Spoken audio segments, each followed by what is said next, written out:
regular board meeting of the Board of Education for the Livermore Valley Joint Unified School District. We are obviously open, and we're continuing to currently to do these over Zoom so we can have audience watch these in real time. The Board of Education is calling this to open session. Let's see, it's 19:04 hours. Be advised these meetings are rebroadcast on Channel 28 from Tri-Valley TV, Wednesday and Saturday evenings, Monday, Friday, and Saturday mornings as well. Our two reps from our comprehensive high schools, they've graduated, going to be working on their college plans. This evening, leading us off to begin our meeting, Pledge of Allegiance, I'd ask Trustee Guzman if he could lead us. So if everyone can stand, please.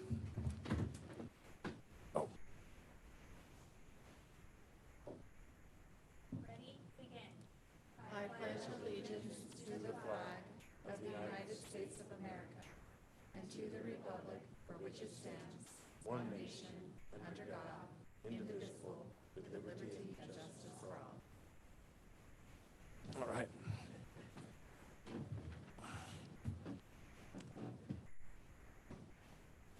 We're coming in now at around 7 o'clock. We got here at 6 o'clock. Thank you very much.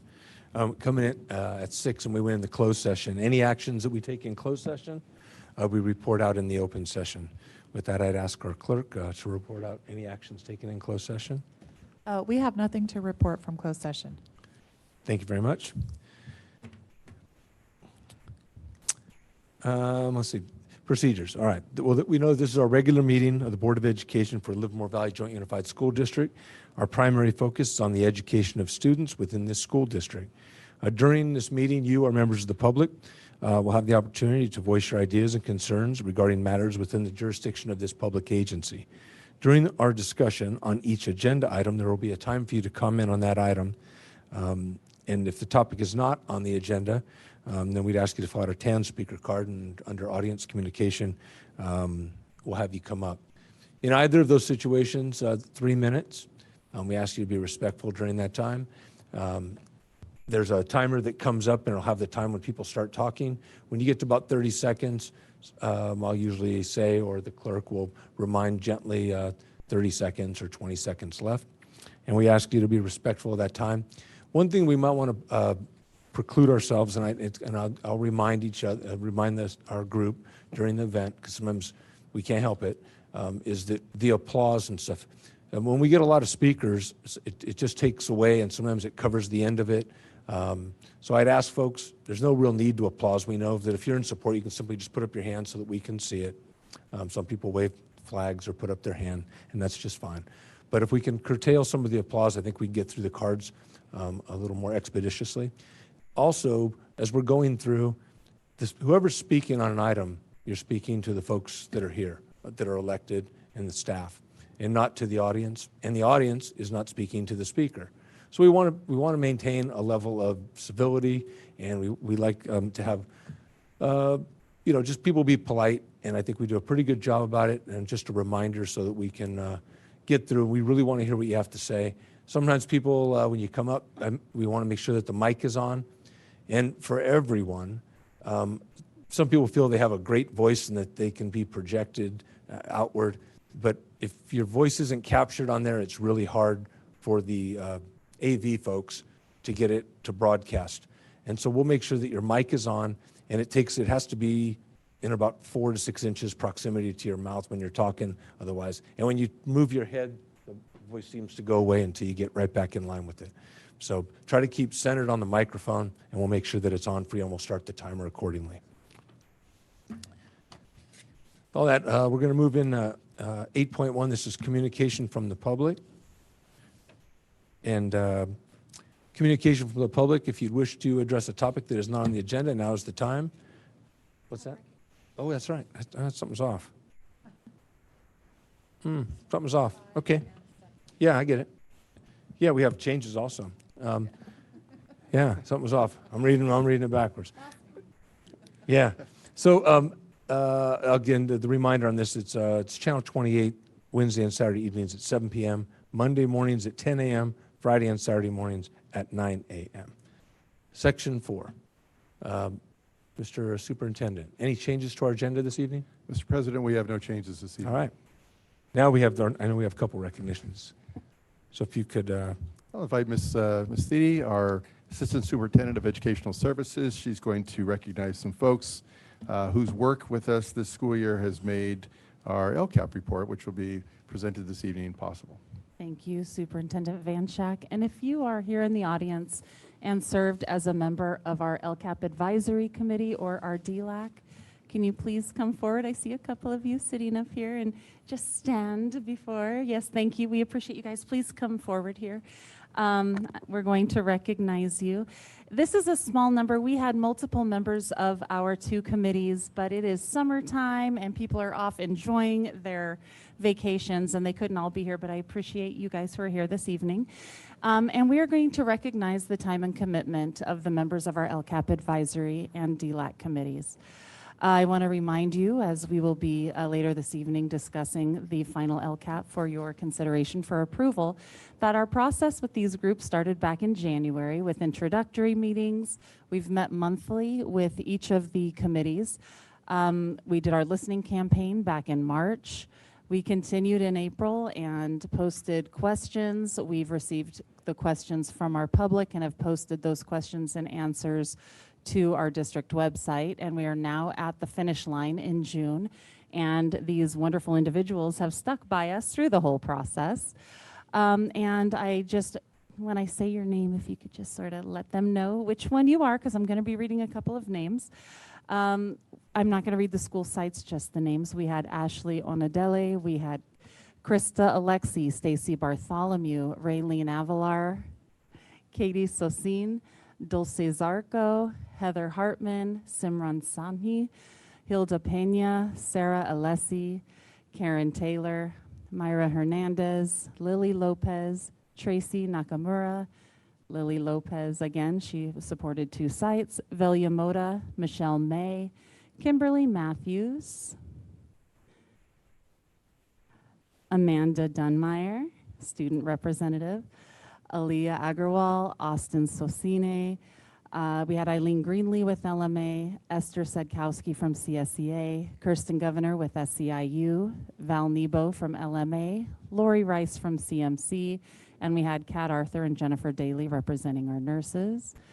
Additionally, we had from our DLAC committee, Anamika Gopal, Maria Valdez, Raja Nimagata, Eliana Diaz, Yasika Nava, Alejandro Cardoza, Sandra Luna, Norma Camero, Carmen Barrera, Anamika Gopal, Hilda Pena, Christy Starkovich, Francisco Espinosa Loza, Rosario Gomez Lopez. And these are the members of our DLAC committee. I cannot express to you, oh, there's more. Sorry, Madavi Manapali, Yolanda Soto Terrones, Steve Martin and Preston Suis, Jennifer Vallejo, Tammy Bowie, Valeria Estrada Valiente, Guadalupe Torres, and Victor Ramirez. These were the additional DLAC members. I apologize for getting ahead of myself. With heartfelt thanks and gratitude, I appreciate the time you have spent away from your families to help support us in this very important work to make sure we're meeting the needs of all of our students. Thank you so much for your commitment to our students in LVJUSD. Thank you.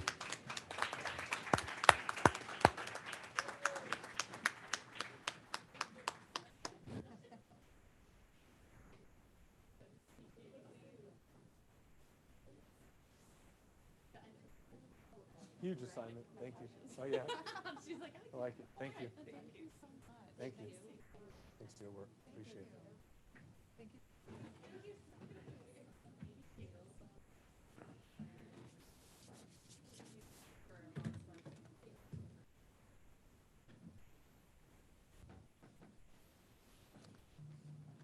And as we mentioned, as you can see, our student board members from our 2 comprehensive high schools are off on summer and they're graduated.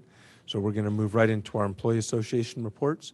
We have LEA is normally Amy Thompson, and I believe she's not going to be here tonight. I don't know if there's a rep from LEA.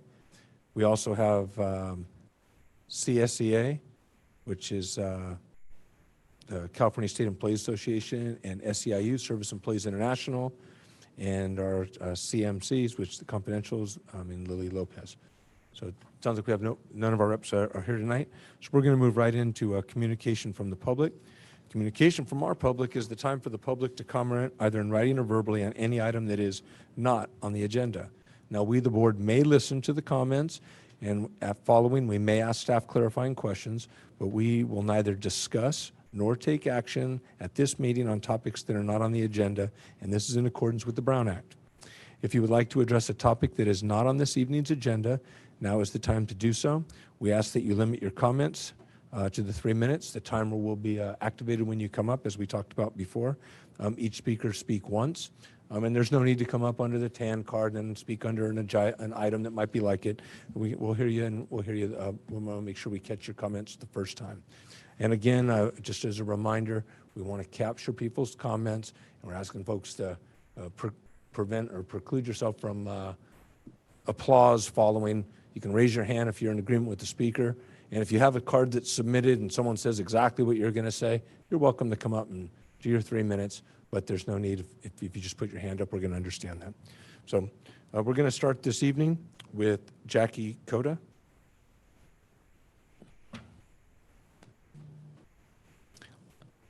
On deck is Alex Izarez.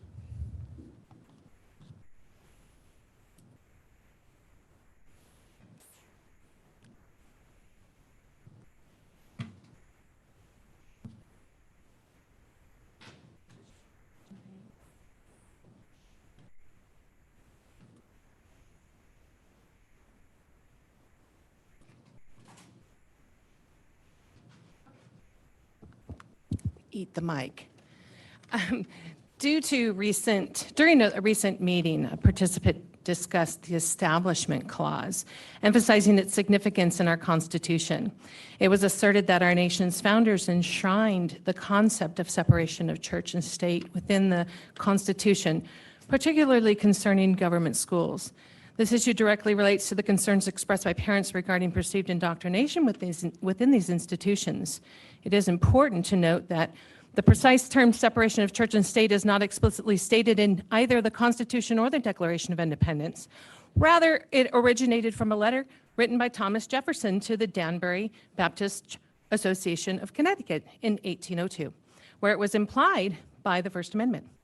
The First Amendment's Establishment Clause prohibits the government from endorsing or promoting a specific religion, historically aimed at preventing the establishment of state-sponsored churches, such as the Church of England. The Founding Fathers envisioned separate institutions for the church and state, ensuring minimal interference between them. Contrary to common misconceptions, this principle does not hinder individuals from publicly expressing their religious beliefs or seeking guidance from their faith when participating in the public sphere. To make matters even worse, during the final weeks of school term, an organized political protest took place at Granada High School, adding concerns with educational environment. The protest involved a display of 422 chairs in the quad, symbolically representing students who claim to have encountered discrimination. This raises questions about the sentiments expressed by students and faculty members who harbor apprehensions regarding the potential repercussions for expressing dissenting views. One student voiced their frustration, stating, "I find it exhausting to constantly face accusations of being a racist, bigot, homophobe, transphobe because I'm a straight Christian female who believes there are only two genders, who refuses to abide by their brainwashing pronoun crap, and I'm not even white." Another student expressed their desire for the school administration to refrain from imposing a militant ideology upon them without a fear of being ostracized. They expressed their longing for a school environment focused on traditional academic pursuits, sports, personal development, free from imposition of subjective beliefs. A faculty member shared their perspective, expressing the need to comply, wear a T-shirt associated with the protest to avoid being included on the list of individuals deemed hateful. They acknowledged the reluctance to invite workplace conflicts and therefore chose to navigate the workday without controversy. However, they expressed reservations regarding the rehiring of an individual whom they believe was indoctrinating students to reject authority when faced with dissenting viewpoints through their activism. The accounts provided highlight the concerns and tensions present within the school community where individuals feel compelled to conform to avoid potential consequences. Please be advised of the concerns of parents and children. Thank you. Our next speaker is Alex Izarez. Next up, Marilyn Dykstra. And thank you all. Good evening. I will be reading an anonymous letter from a teacher in our district. I am coming to you not only as a former LVJUSD student, but also as a current district parent and employee. Listening to continued arguments about hate deeply offend me. We teach our children to respect each other and treat everyone with kindness and inclusivity, yet that is not happening. Everyone that has spoken for protecting parental rights has done so with the utmost respect and genuine care for children. Unfortunately, the other side is not holding themselves to the same standard, yet it is allowed. The board is allowing this to happen. It is no different than if a teacher was allowing one group of students to constantly bully another and do nothing to intervene. When statements are made accusing us of hate, it deeply offends me. I am a strong conservative Christian, but those are my personal views, and I don't ever talk about that with students as it is not appropriate for the school setting. Those are family discussions. I love, care about, and respect all students that I come into contact with, regardless of race, ethnicity, or sexual preference. Off the top of my head, I can think of a handful of students from this last year that identify in this community, and if you ask them who their favorite teacher was, it would be me. In the district's posted core values, it states, ensure a safe and inclusive environment that supports each student's physical, behavioral, social, emotional, and mental health needs in order to provide optimal learning conditions. What is currently being allowed only creates a safe and inclusive environment for those that fit the current agenda, not all students or staff for that matter. Even as a parent and a teacher, those in the LGBTQ community, like the gentleman from East Avenue, feel safe, protected, and supported to speak on their thoughts, feelings, and beliefs. Yet me being on the other side of things, am not able to even stand and speak for myself due to fear of retaliation. I fear that I could lose my job and ability to provide for my children. I also fear that my words and concerns would be twisted and make students feel that I do not love and support them. This is coming from a strong and highly educated adult. Imagine how these kids feel when they do not feel safe standing up for their own thoughts, beliefs, and morals. These children are not being protected. We do not hate the LGBTQ community. We just know that parents should be the ones to carefully inform their children about these controversial topics in a way that is appropriate for their age and within the protected environment of family. Allowing the government, in this case the school board, to interfere with educating children on issues so critical to family beliefs and values is a huge overstep and is a threat to all families. No one set of personal and or moral values should be allowed to dictate what is instilled into children in the school environment. Public values shared by all, such as honesty, respect, kindness, and integrity, should be encouraged by all. That is from a teacher in your district. Public school is just that, public. We shouldn't have to remove our children. We should feel safe sending our children to school to get a proper education. I'll say it to you again. You will be responsible for the collapse if we continue down this path. It would be better for them to be thrown into a sea with a millstone tied around their neck than to cause one of these little ones to stumble. Luke 17:2. Thank you. Now we have Marilyn Dykstra, followed by Sydney Cushman.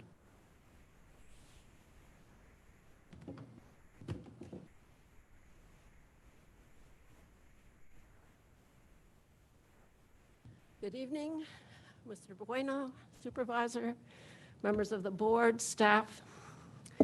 I am here merely tonight to thank you for voting for the resolution to recognize and celebrate the LGBTQ plus youth here in Livermore.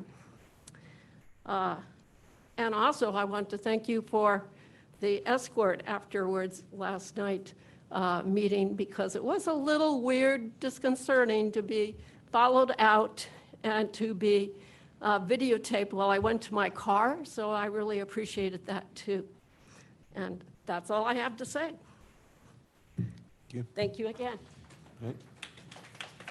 Just a reminder. There you go. We can see we can see your sentiments and keep moving. Sydney Cushman, you're up, and Sydney Cushman is followed by Jamie Mitchell. Parents have been told no one is coming after your kids or your parental rights. However, it is happening across the nation, but I will provide examples from within California for the best context. In 2019, Newport Mesa Unified School District adopted a parental secrecy policy. In a span of 33 months, emails obtained through public records requests show the district began the process of social transitioning and had conversations about gender identity with 23 students without informed parental consent, and 8 of these students were elementary school. One principal instructs the counselor to build connection with an elementary student and ask about preferred pronouns. The principal goes on to warn we would not have a guarantee of privacy when meeting with students in Zoom, so we will need to all be mindful of that, especially in elementary school. In another email, it was discussed to offer a gender support plan to a fifth grader because a district mental health provider thinks she needs one, not because the student asked for one.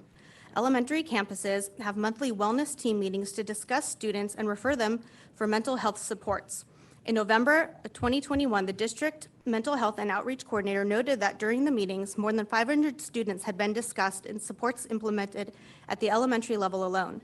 Parents are not asked for consent before their children are evaluated in these meetings, nor are they properly notified that their children would be subject to psychological evaluations or interventions at school.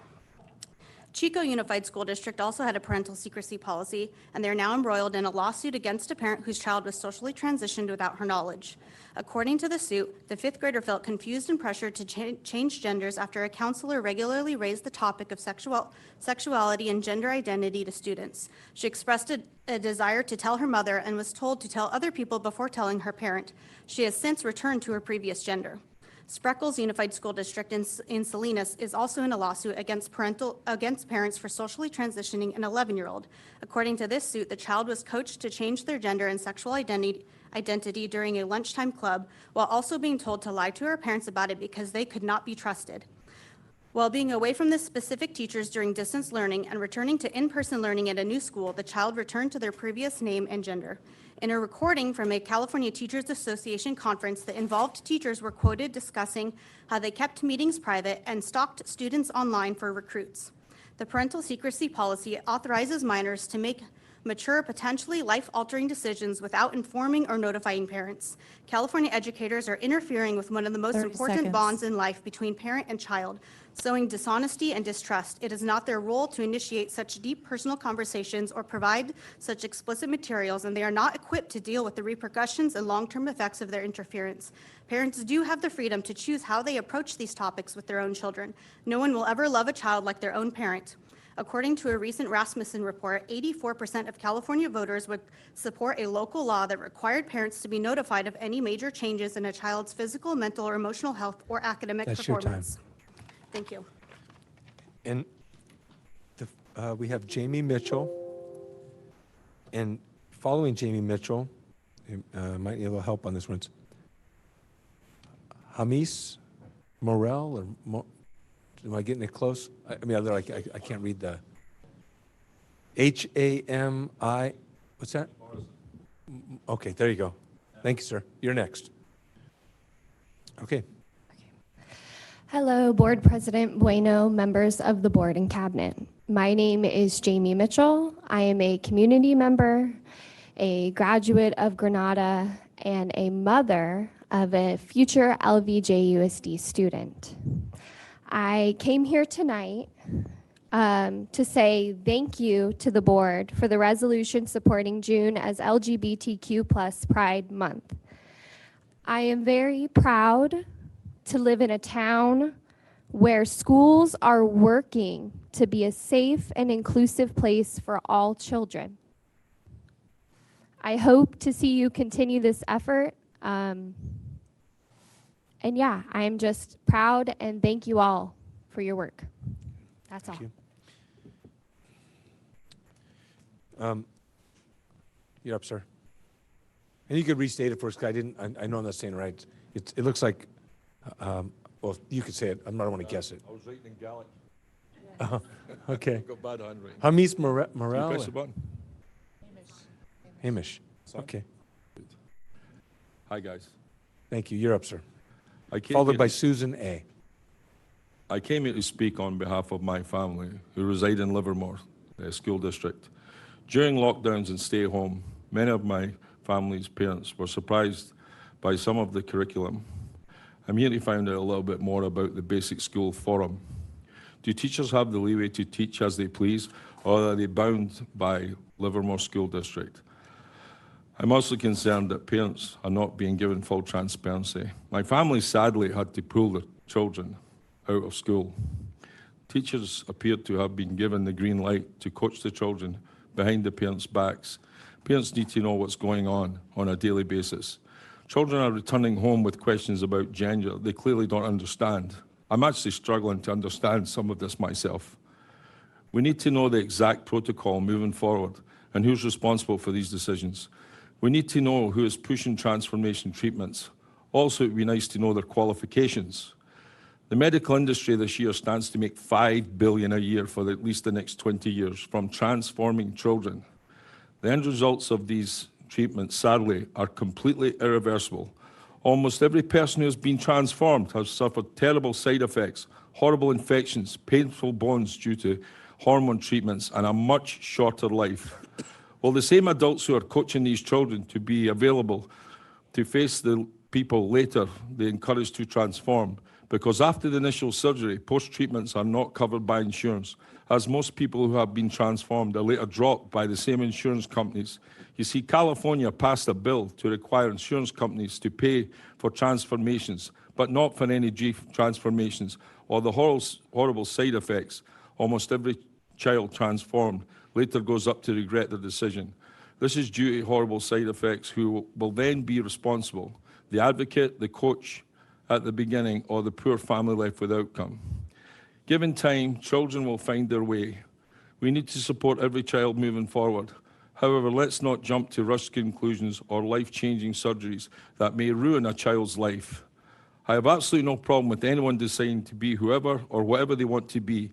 I just don't think children need to be coached in this matter. Children need to learn the basics: reading, writing, arithmetic. Once they turn 18, they can do as they please.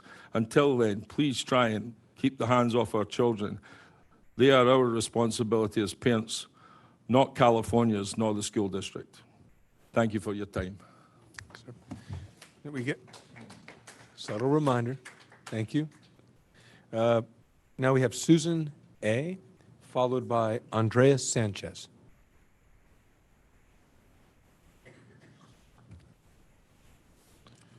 Hi, I'm Good a evening. mom of two adult children that were raised in Livermore. Came out great. The thing is, I didn't face all that moms are facing today and dads. It's all a lie. June is Pride Month, says the president.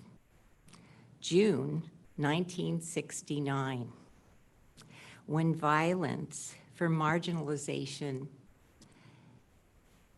is what was faced. It's known as the Stonewall Uprising. June is Pride Month. We must celebrate. Celebrate what?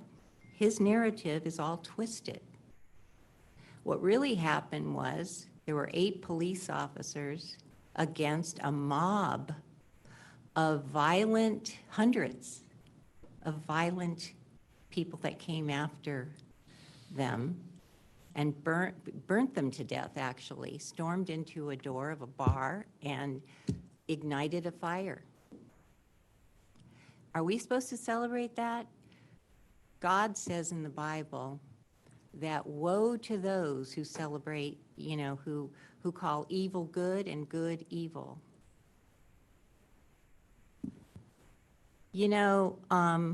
I'm very alarmed at what's going on with parents having to choose. My sister was a teacher. She had to retire because of things that are going on. And she had a transgender woman come in and talk about the 27 different sexes that there were. She's supposed to teach that. She doesn't believe that. We all have freedom in this country, and we have freedom to believe the way we want to believe. And we're also responsible for our own children, to rear them up in the way that they should be trained. We all should have that right. No one should take that away from us. And you all are responsible for keeping those rights for parents. That's in our Constitution. We also have the right for freedom of religion. I believe the Bible. I believe certain things are an abomination to God, and I train my children that way. That's my belief. But I don't want to inflict my beliefs on anyone else. They can do what they 20 want. seconds. Just leave our children alone. You have no right to be in our lives that way. Your job as educators is to train our children in reading, writing, and arithmetic. And by the way, we have very low scores. This That's your state time, is ma'am. terrible. That's your time. Thank you. Andreas Sanchez, followed by Nicole Pilkington.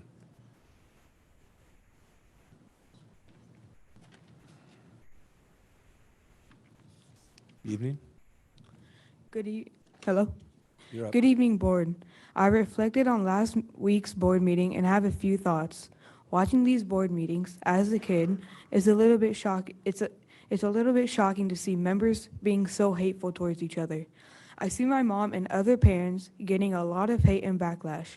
Parents shouldn't get hate and backlash for wanting to know the choices their children make and being involved in their lives and education. People should be able to go to the board meetings without fear of being called a mean name. It's sad to see adults yelling things at people or banging their fists on table because the priority should be about our education. I have never been taught to hate anyone no matter who they are or what they believe in, even if I don't agree. I was always taught to be kind and loving. I wish that both sides of the room can sit down and hear this other side, hear why parents are concerned, and maybe there wouldn't be so much hate and anger in the room. Being the student in the class, I expect to learn about the subjects of the class I am in. I don't want to learn about things that are off topic. I've already struggled a lot this year, and I just want to learn the subjects that will give me a successful education that leads to a better future. I hope the next year is better for us all. Thank you. Thank you. Now just remind folks, please, Nicole Pilkington, followed by James Grippy.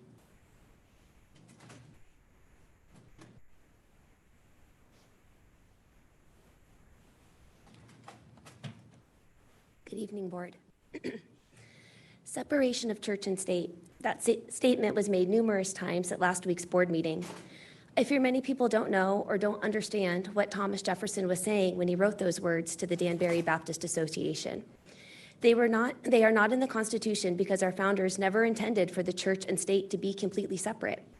They saw religion as indispensable to the moral foundation of the nation they were creating. In the letter, Thomas Jefferson was saying America must never have a state religion, not that the state should be indifferent to religion. Why do I bring this up? I feel that if our education system spent more time studying history, math, or language arts, this fact might be better understood. Possibly the student test scores in Livermore would be higher if they spent more time involved in these subjects instead of social issues that are best left for families to navigate. We ask that our schools help make educated thinkers, but that can't happen in a school system that doesn't allow students to ask questions. Multiple students have come before the board questioning topics being taught in the classrooms, only to be followed up with teachers confronting them at school, telling them that they or their parents need to stop being so vocal. A person will eventually believe anything if it is told enough. That is why parents are here, to fight for the right to be involved in what their children are being told. We love them with an entirety that no one else can. If you are a believer, the Bible even calls you to raise your child up in the way they should go, and when they are old, they will not depart from it. Proverbs 22:6. With AB 957 just needing the governor's signature to become California law, you can't expect anything less from parents. They want to know everything that their children are being told and are distrustful of teachers and staff who make no secret of believing certain things should be hidden from parents, especially things of a sexual nature. Our state senator, Scott Wilk, talks of watching parent rights atrophy in the past years. He has always advocated for parents to fight for what is theirs. After the passing of this bill, he warns parents, if you love your children, you need to flee California. Unfortunately, due to circumstances, not everybody can flee. Not everybody has the ability to pull their kids from public schools to attend private or homeschool, so they must stand and fight for the love of their children. This is not hate. That is an undying love to be a support system, compass, and shelter for one's children. We will not let the education system take our children. We are the parents. Thank you. Thank you. Our next speaker is James Grippy, followed by Bonnie Berg. And we have our cards, so we're going to close to any new cards coming in. Good evening. I'm here tonight to say that some folks may speak tonight arguing that myself and those who are in support for parents' rights are in some way attacking their choices and way of life. No, that is not my objective nor anyone else's. We love all people, and we love our children, and we teach our children that. That's why we are here before a school board, to speak and talk about the school system and the district and all the problems that you, the board, are disregarding or choosing to ignore. Let's focus on the issues within the school district and of the concerned parents, not how someone lives their lives, because many have no concern of that. Now, regarding Livermore School Board Administration Board Policy 2140A, evaluation of the superintendent. What are the activities to be performed, expected results, and timeliness and resources or constraints which may affect achievement that the board has decided for Superintendent Chris Van Scheck's evaluation? What was the composite evaluation the board determined in voting 3 for and 2 against? Also, why wasn't the superintendent position open for other applicants? Why doesn't the board hire an experienced superintendent? And why is Superintendent Chris Van Scheck getting a raise from $308,000 a year to $318,780 a year plus benefits? What is being done to fix the financial mismanagement that is leading to the loss of 62 teachers? What programs specifically will be eliminated next year? Why is Superintendent Van Scheck arbitrarily cutting educational programs without consulting the board, LCAP committee, nor school site councils? Why is Van Scheck being retained after being openly mocked in other Livermore government board meetings, LARPD, for example, for suggesting a joint school bond issue? How do you justify cuts to special education when you're legally obliged to provide freedom and appropriate education, FAPE? It is because 30 seconds. Your district hires outside law firms to battle parents of special education kids and spend dollars on lawyers to save money than on services. Why, again, is Chris Van Scheck being retained? Who has only support of 3 of the 5 board members, has to force his subordinates to write letters of support of him to the board, and is having district employees on social media personally attacking anyone and everyone who questions why he, Superintendent Chris Van Scheck, is getting a raise in the midst of a financial mismanagement and poor test scores. That's your time. Thanks, sir. Next, we have Bonnie Berg, followed by Mike Correll Weichner.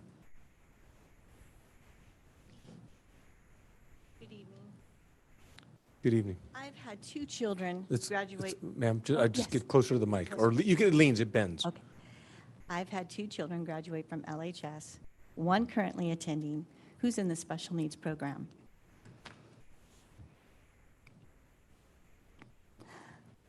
A couple of weeks ago, his 2 phenomenal teachers, and I say that because they are gems, along with the class aide, announced they are leaving this district, and I want to know why. I'd also like to address those who've spoken out in prior meetings about if we don't like what's happening, go private. Here's my response. I tried that, and it was amazing. However, the school lost its funding, and I've paid more than my share of taxes. Our children have the right to unbiased education, free from pushing agendas on them. Someone also spoke last week about the separation of religion and state. She had her facts backwards. This establishment clause was actually enacted to protect the church from government influences. I would also like to know why our school district is cutting 67 teacher positions, 21 additional positions, and $2 million in unspecified programs. All the while, our superintendent will be receiving a raise, his annual salary exceeding $318,000. How much does one need? Also, you seem to be in agreement about inclusion and diversity, yet you drastically cut funding for our most vulnerable community, those children with special needs, by $400,000. Excuse me, actually, the exact number is $396,000. We deserve better. This is yet another example of what's happening in our nation right now. Do as I say, not as I do. I implore you to be very careful of the example you are setting. Think about your children and their children. What will be your legacy? Ma'am. If we could. Mike Correll Feichner, followed by Jennifer Kay.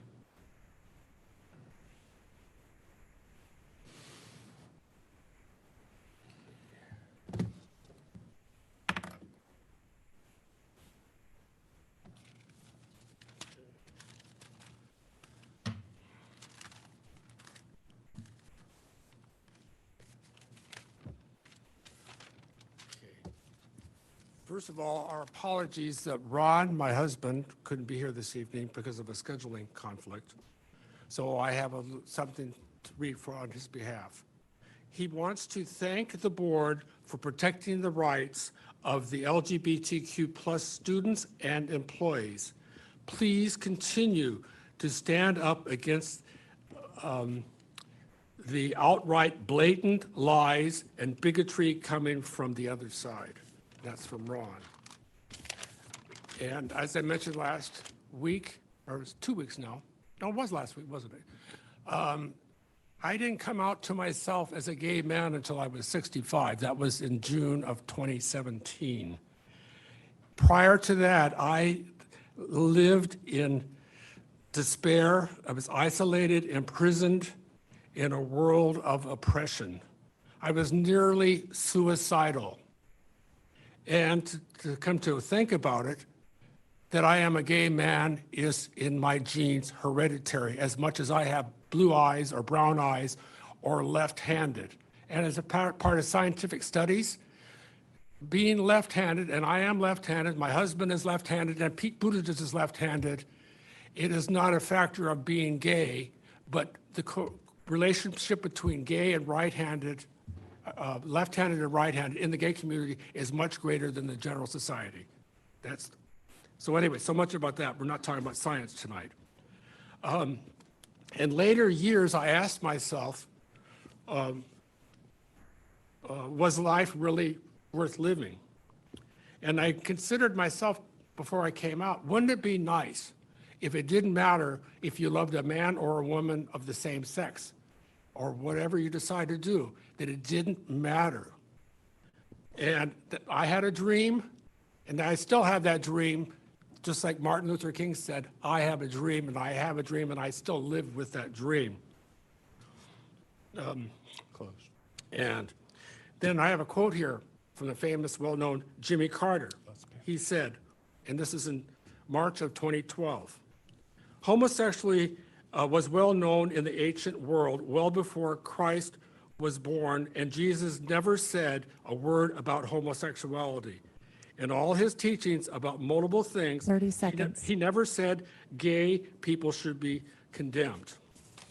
He did later say that gay marriage should be able to, gays should be able to be married. In the Bible, New Testament, John 2, 9, and 10. Anyone who claims to be in the to anybody who claims to be in the light but hates his brother or sister shall be in the darkness. Anyone who loves their brother and sister lives in the light, and there is nothing in them to make them. Your time is up. Thank you. And just a reminder, we'll take the blue cards on the agenda items, and we've closed the window on this as we get through these. So no more tans. Jennifer Kay, followed by Faith Alfer.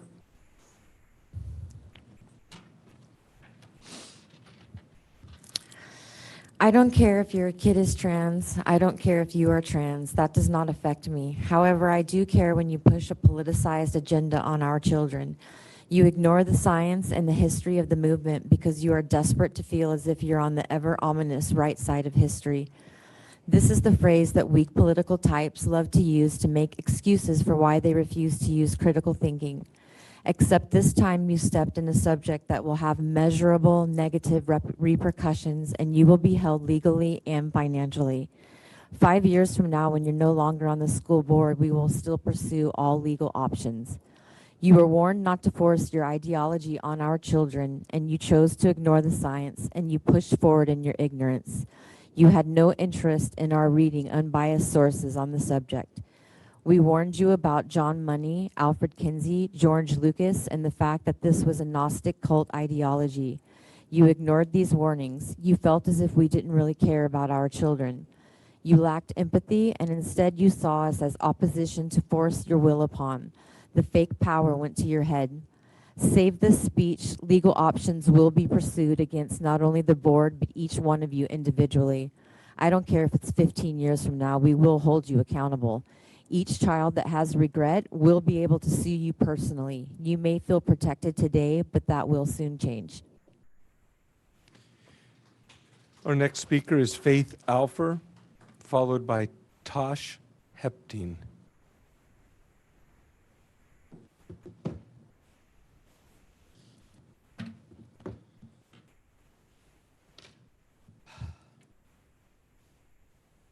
It was deliberate, it was daring, it was delightful.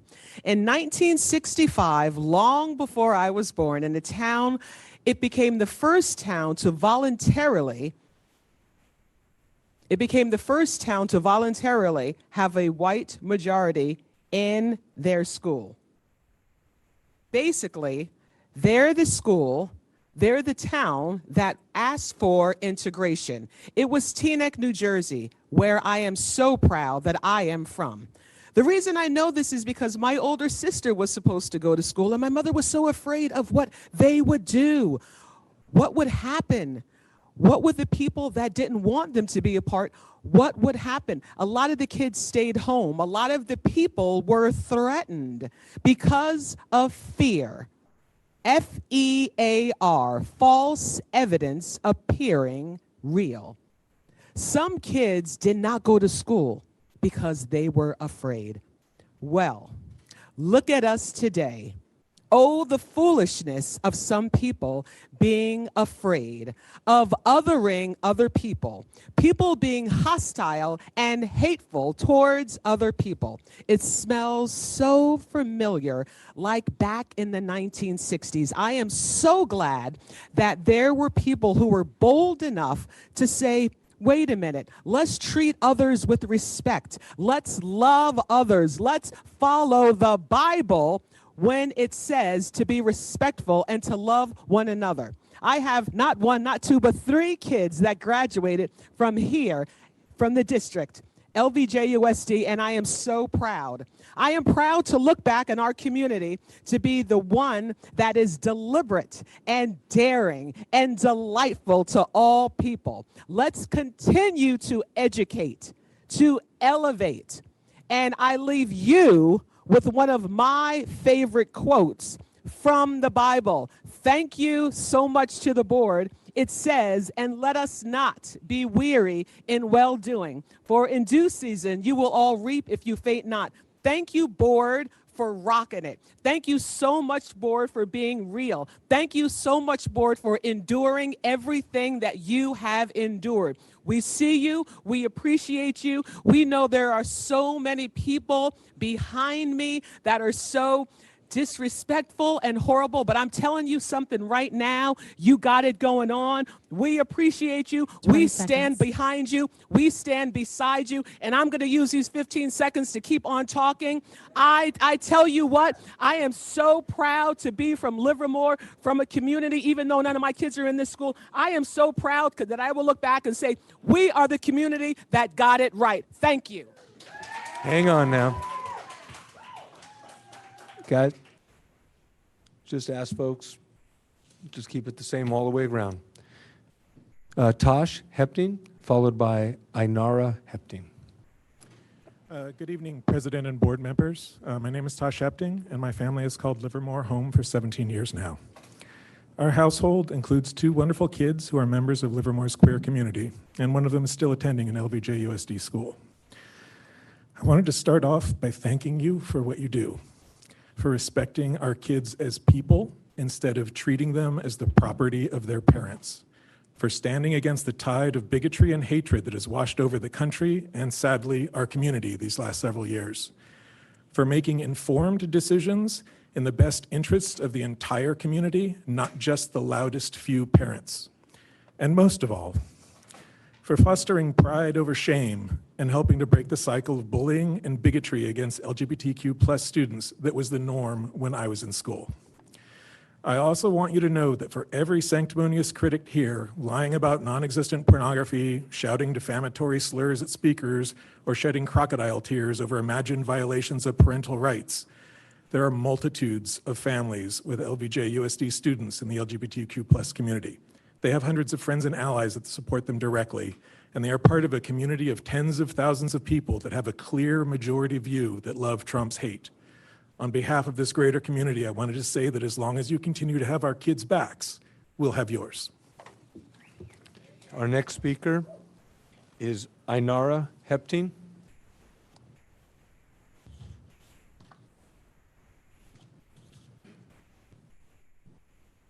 Good evening. Good evening. Followed by Betsy Wilson. I apologize that these attacks on my community and our subsequent defenses have been shoehorned into your meetings. I truly wish that they'll get back on track soon. We shouldn't turn our school board meetings into acts of political theater. These are not the issues that we should be focused on. While I would like better LGBTQ+ education at our schools, I feel that we are at a fine middle ground. All our schools teach on this topic are the bare minimum. And as a queer student myself, I appreciate that at the very least, we are taught that we exist. Which, by the way, this is a program that you can opt out of. It is in the health class, and there's an opt-out, so you don't even have to, nobody's forcing this onto your kids.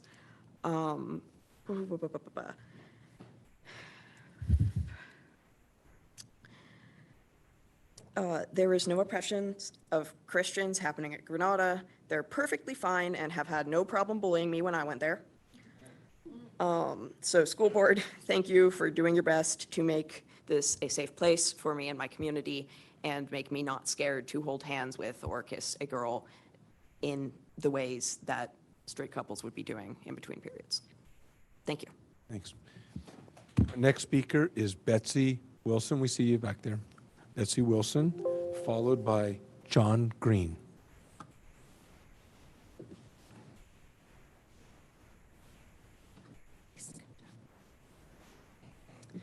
Good evening, Board President Bueno, Superintendent Van Schack, Board Trustees, Cabinet, and Community. My name is Betsy Wilson, and I am a teacher at Granada High School, and I am proud to say that I'm an ally to the LGBTQ+ students and community. I want to thank the board and LVJUSD for standing by the LGBTQ+ community with your unanimous vote recognizing and celebrating the month of June as LGBTQ Pride Month. I have seen firsthand the importance and value of the teachers and staff at Granada respecting the pronouns and names that our students use. Our acceptance of their pronouns shows the students that we support them and that our school is a safe place for them. I don't have lengthy discussions with my students about their gender or identity. There isn't time for that in the school day. They know that I support them, period. The accusations that we are indoctrinating and encouraging students to identify differently than their biological sex or to love who they love regardless of gender is just not true. Some of our main priorities as teachers are to educate our students and make sure that they know that school is a safe place for them. I will stand in support of all of my students, no matter what they believe, what gender they identify with, or who they love. I am very concerned by the behaviors of a small but very loud group of audience members who have harassed, intimidated, and bullied the speakers who aren't in agreement with their beliefs. This has gone on for months, but last week it was taken too far. Hate speech was yelled out during one member's public comment.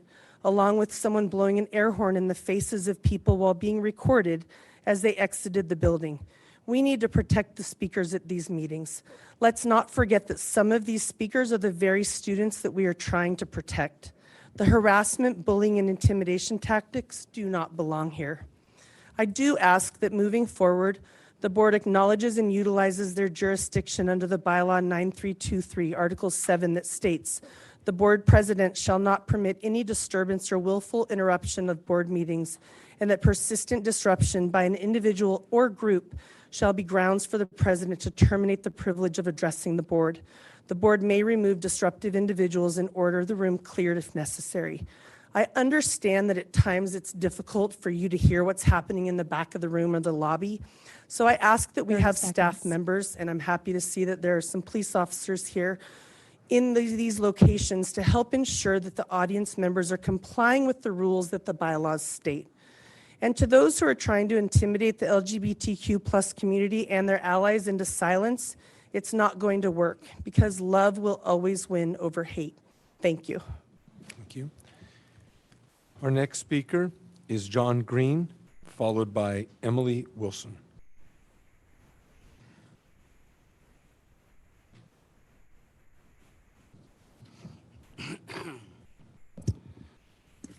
Good evening, members of the LVJUSD board. My name is John Green, and I'm a very proud parent of two wonderful students at Junction K-8.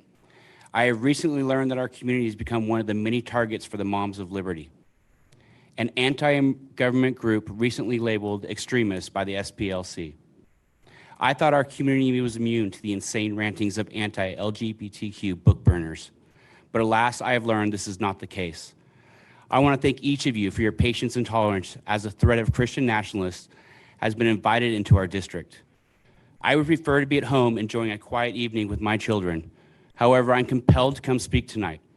As you are surely aware, the Moms of Liberty represent a very small minority, albeit a loud and problematic one. I want to assure you that a vast majority of students in Livermore will support you as you counter this ridiculous movement born from ignorance and bigotry. While I respect the right of parents to be involved in their children's education, I believe it's important to ensure that decisions are based on accurate information and inclusivity. It is crucial to foster an inclusive and diverse learning environment that respects the rights and identities of all students. It is important to provide a comprehensive and fact-based education that promotes tolerance, empathy, and understanding. I'm embarrassed and ashamed for the Moms of Liberty, as well as their partners, the Proud Boys, and any other extremist group who seek to impress their ideology in our school district. I am speaking today because I will not let dignity get drop-kicked in the face. I will not mince words anymore. I am committed to protecting your children, my children, and a future generation from being subjected to bigoted beliefs. If required, I will speak at every meeting. It is essential that our curriculum is based on rigorous academic standards and evidence-based research. It is important to prioritize the expertise of educators and educational professionals in shaping the curriculum, ensuring it meets the needs of all students and prepares them for success in the future. The Moms of Liberty want to spread bias and limit the scope of education, compromising the quality of learning. Their lack of logic and reason cannot be spread among our schools just because they project their own sexualized fantasies about what it means to be gay or lesbian or transgender. As a member of the Livermore community, I believe in the importance of an education system that prepares students for a diverse and interconnected world. 30 seconds. I respectfully urge you to continue upholding state law and push back as hard as you can against those who seek to inject their religion into our schools. We will support you and sincerely appreciate your efforts to uphold the district's commitment to excellence, inclusivity, and academic integrity. Thank you for your time and consideration. Okay. Thank you. We see you. Our next speaker is Emily Wilson, followed by Lainey Pascal.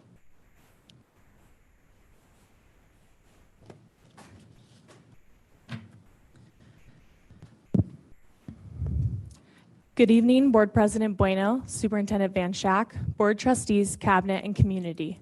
My name is Emily Wilson. I use she or they pronouns, and I'm speaking tonight to thank you all for your continued support of our LGBTQ+ students, staff members, and community. I am a proud queer educator, community member, and graduate of Smith, Mendenhall, and Granada. I wanted to express my gratitude for the unanimous vote to recognize and celebrate June as LGBTQ+ Pride Month in our district. I also want to recognize our Superintendent Van Schack, who has done an impressive job supporting our school district during unprecedented times. I have been attending most meetings since last October because I believe our school board meetings should not be used as a platform for political extremists to spew hate and incite violence against our community. The Human Rights Campaign recently declared a state of emergency on the LGBTQ+ community, and we are under attack across the nation and inside this boardroom. Last week during my public comment time, I was called a pedophile so loudly by someone in the audience the whole room heard. I and others should not feel unsafe for exercising my rights and followed to my car, recorded, yelled at, and air horn blown in my face or threats to my employment just because I want to simply exist and I believe in supporting our LGBTQ+ youth. I am respectfully asking the board president to use his jurisdiction to reinstate decorum in our public meetings under bylaw 9323. You have the discretion to remove disruptive individuals or groups that terminate their privileges of addressing the board. I'm calling on our district and community to no longer be bystanders when facing discrimination or hate. Now is not the time to let fear get in the way of what's right. This is about queer kids who deserve to be queer adults. This is about my peers who are no longer with us due to mental health struggles they experienced. This is for future queer students and staff in our district who deserve to live and have a space to be respected and express themselves. This is about saving lives. This weekend, I was reminded how intertwined our freedom is with Black liberation and the struggles those with intersecting identities face. There is power in the community coming together to honor our history, even the ugly parts, and move forward toward a better future for us all. Granada students and staff have numerous ideas to do more on our campuses, ranging from cultural celebrations, more training for staff members on how to handle hate speech in classrooms, and so much more. 30 seconds. Thank you. I'm looking forward to continuing our collaboration and focus toward equity and inclusivity as we transition to a new school year. I will close with a quote from James Baldwin to remind us all, not everything that is faced can be changed, but nothing can be changed until it is faced. Thank you. Our next speaker is Lainey Pascal, followed by Lily V.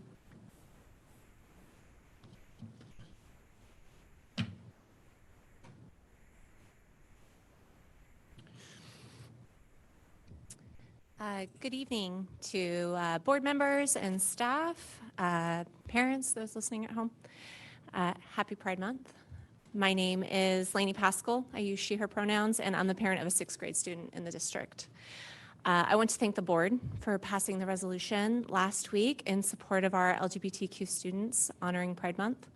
And I'm here tonight to advocate for one idea in particular that I mentioned last week, which is to have a student-led advisory committee on LGBTQ issues.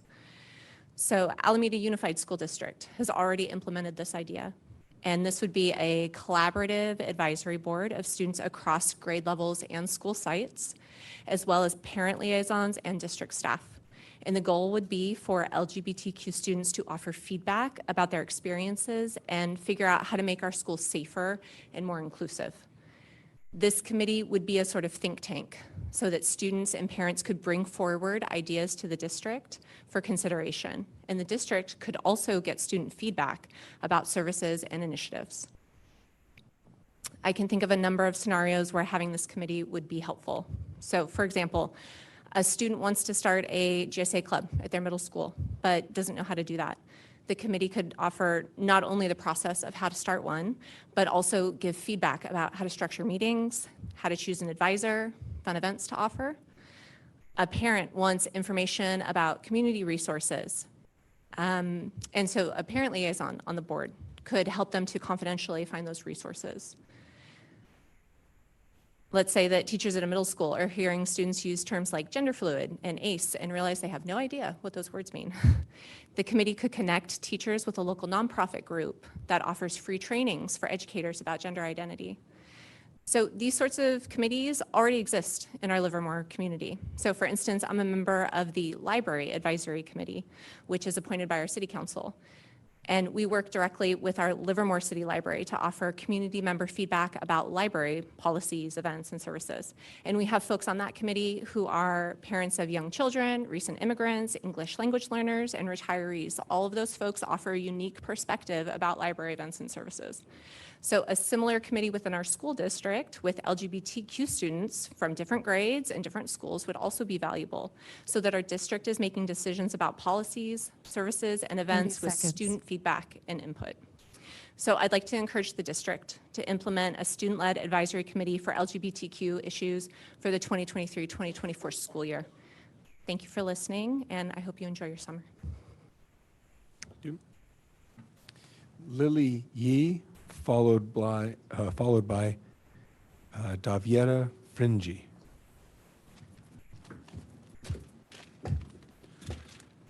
Hi, Livermore School Board members. My name is Lily. Today my pronouns are she, they also.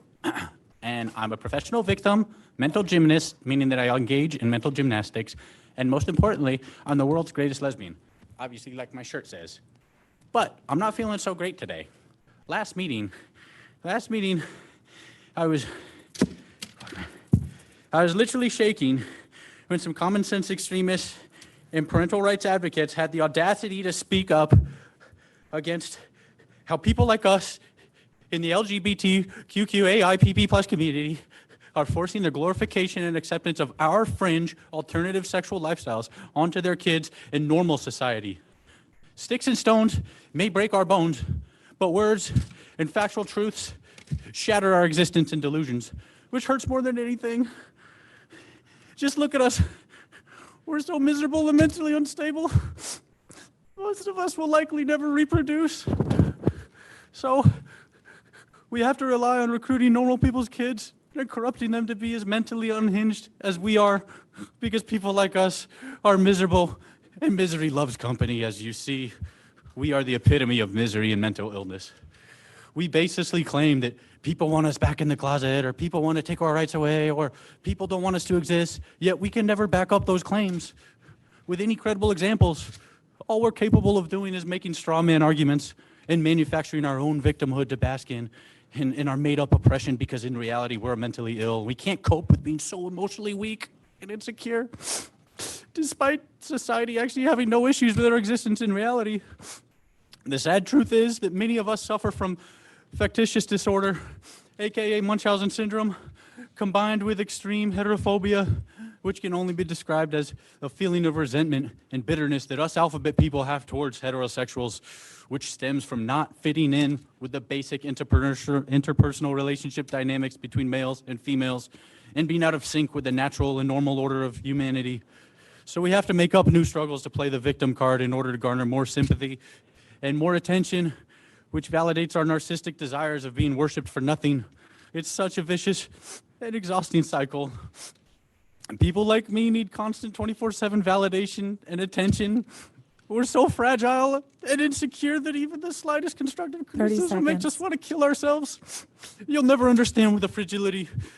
The world must adapt and revolve around us instead of the other way around.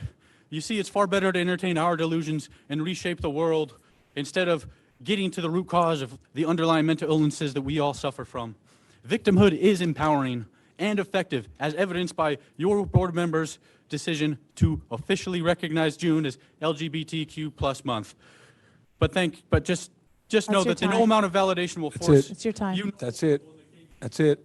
Act's over. All right. Daviera Fringi.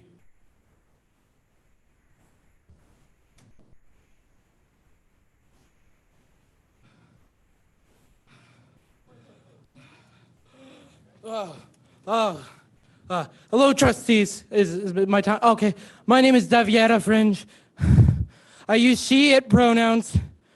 I came today because of all the hate and misinformation I saw since the last school board meeting.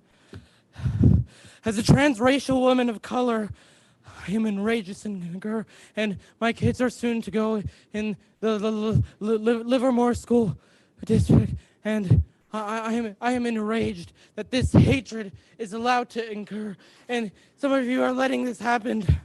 I can't believe hate groups that are deemed by the Northern Poverty People Law Center is allowed to be here. This is unacceptable. I can't believe it. They want to strip away everything the LGBTQIB2SA community has worked for.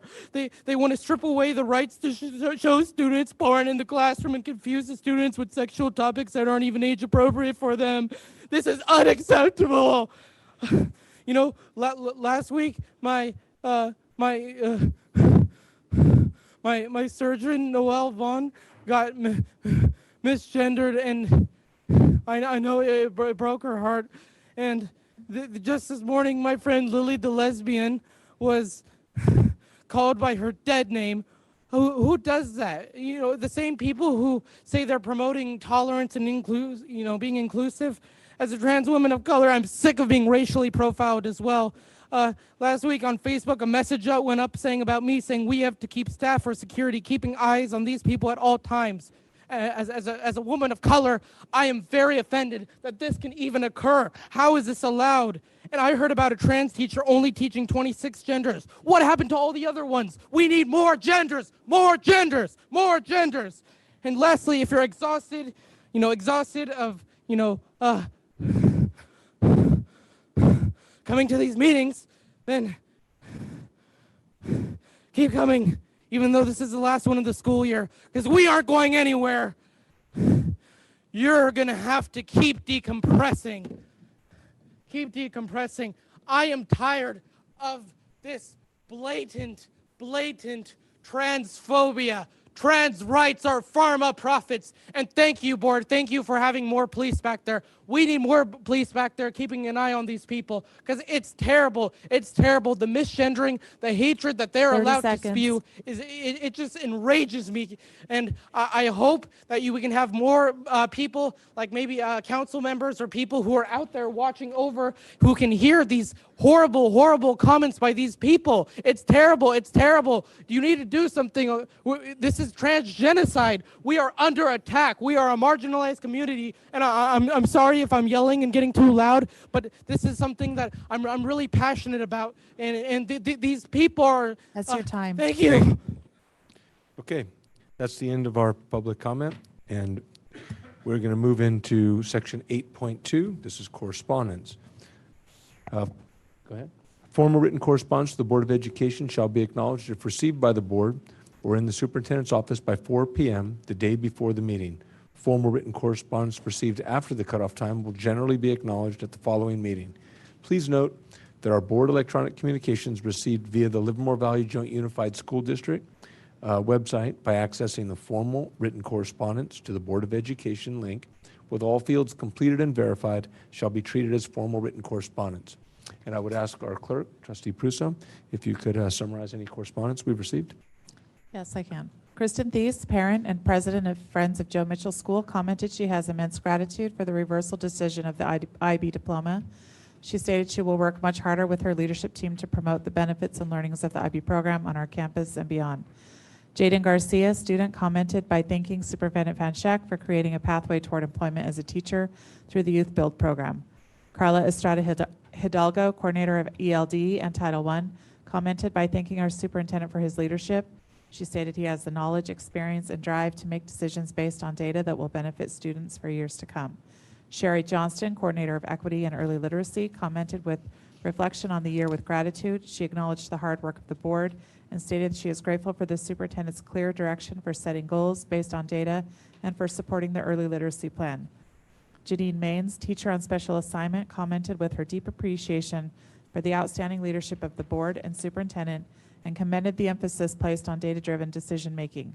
Marty Angelo, principal at Leo Croce, commented with her wholehearted support for the superintendent and noted his exceptional leadership qualities. Tom Jones, principal at Jackson, commented with his appreciation and respect for our superintendent, and he stated we are lucky to have him. Perrin Pasquale, parent and school site council president, Vineyard Alternative School, commented with support for the superintendent and how she has witnessed firsthand the positive influence he has on her school in the short time he has been in the position. Thomas Fletcher, principal at Sunset, commented with great appreciation for the mentorship and guidance by the superintendent. As a new admin, he expressed gratitude for the level of support that went above and beyond what was expected.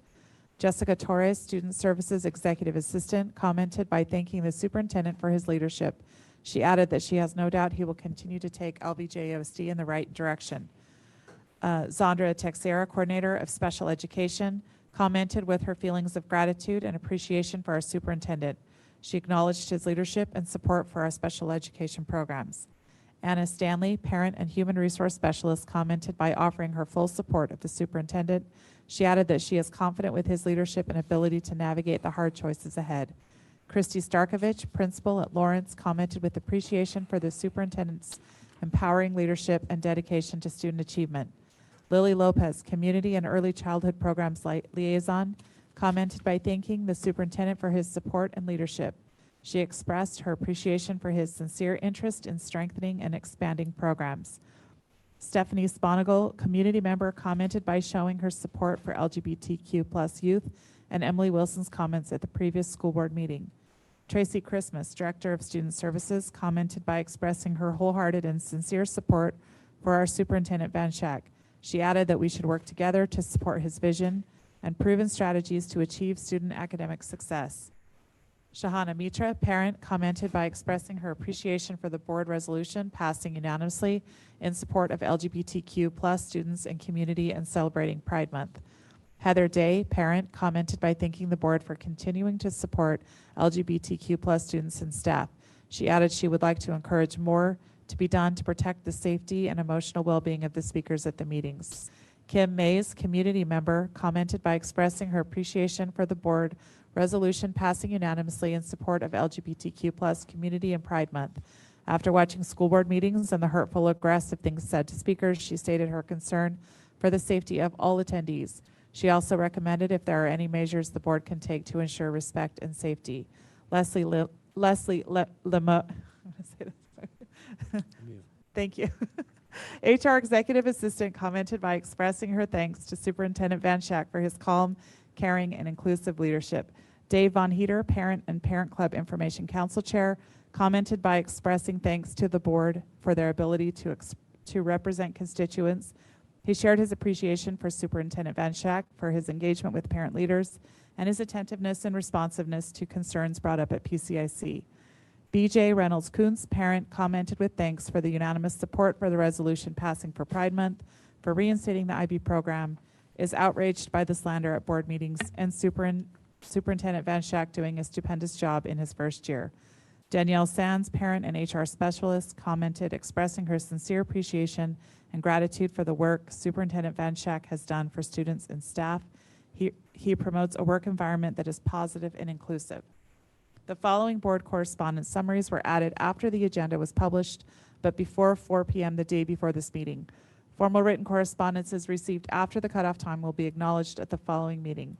Kate Sorrell, retired educator and past LEA president, commented with her pleasure that the board voted in favor for the Pride Month resolution and believes that the LGBTQ+ students need more support, and commented in regards to the harassment and intimidation used against LGBTQ+ communities and their allies.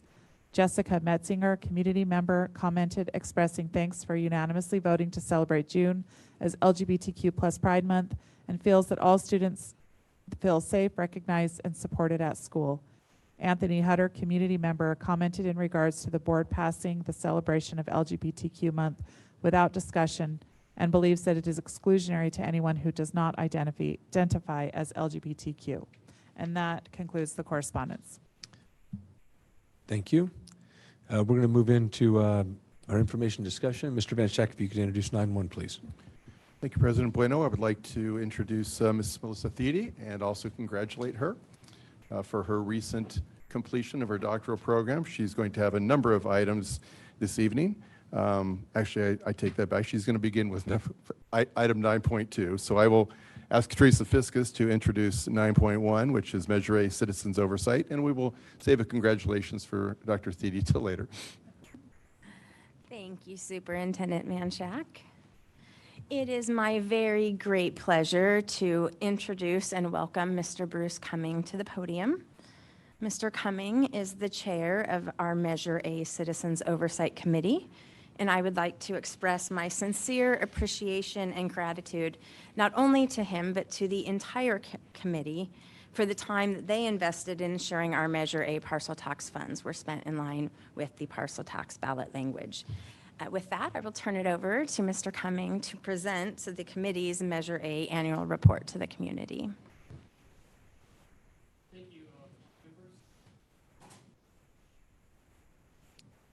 There we go. Thank you, board members. That sounds better. Do we have the presentation? That's it? Okay. We'll just go through this. So I'm honored that my fellow committee members chose me as the chairman of the committee and gave me the opportunity to speak to you all and present the findings of the committee. This is the, I think we jumped a slide there, yeah. So we're going to go over Measure A background and goals, committee structure and progress, how the revenue was allocated, what the impact of the measure was, and then our conclusions. So Measure A passed by over 2/3 of the voters on May 3rd, and it was an extension of Measure G, which ran for 7 years, and it's a parcel tax, $138 per parcel, and the money goes towards STEM education. It started on July 1st, 22. It's in its first fiscal year, and it'll be in effect for 7 years. And one of the most important parts of the measure is that it stipulates an oversight committee with an annual report. And this is the community's opportunity to ensure that the funds are being allocated as the measure provided. So again, provides advanced courses in math, science, and engineering. Some of the funds are used to maintain the schools, attract and retain highly qualified teachers, specialists at the elementary level in both science and technology, it funds them. It helps keep classroom technology and instructional materials up to date. And then, as to the extent that the funds are available, also maintain academic programs.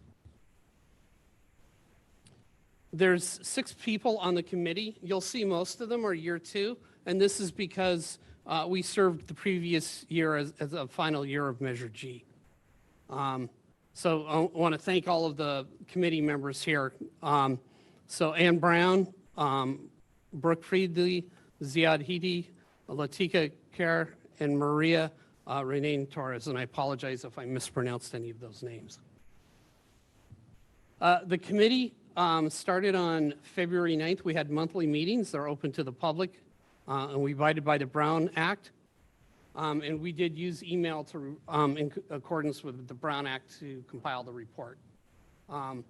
What our process was is we were given documents and financial documents by the district, and then we had the opportunity to ask additional questions, which both to the district staff as well as to the individual schools, and the district got those answers to us, and then all that information came to us.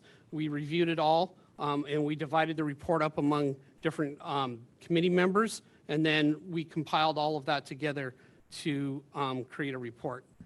We didn't perform an independent audit, but there is an audit. There is auditing of the financial records of the school. And the report was finalized on June 1st. So based on the measure, the money that was raised, there was close to $4 million, as you can see. And there was an $80,000 fee taken from that for the consultant fees and the tax assessment fee. And you can see basically how the money was allocated. I think the key call out here is most of the money is being used towards teacher and staff specialists, towards their salaries.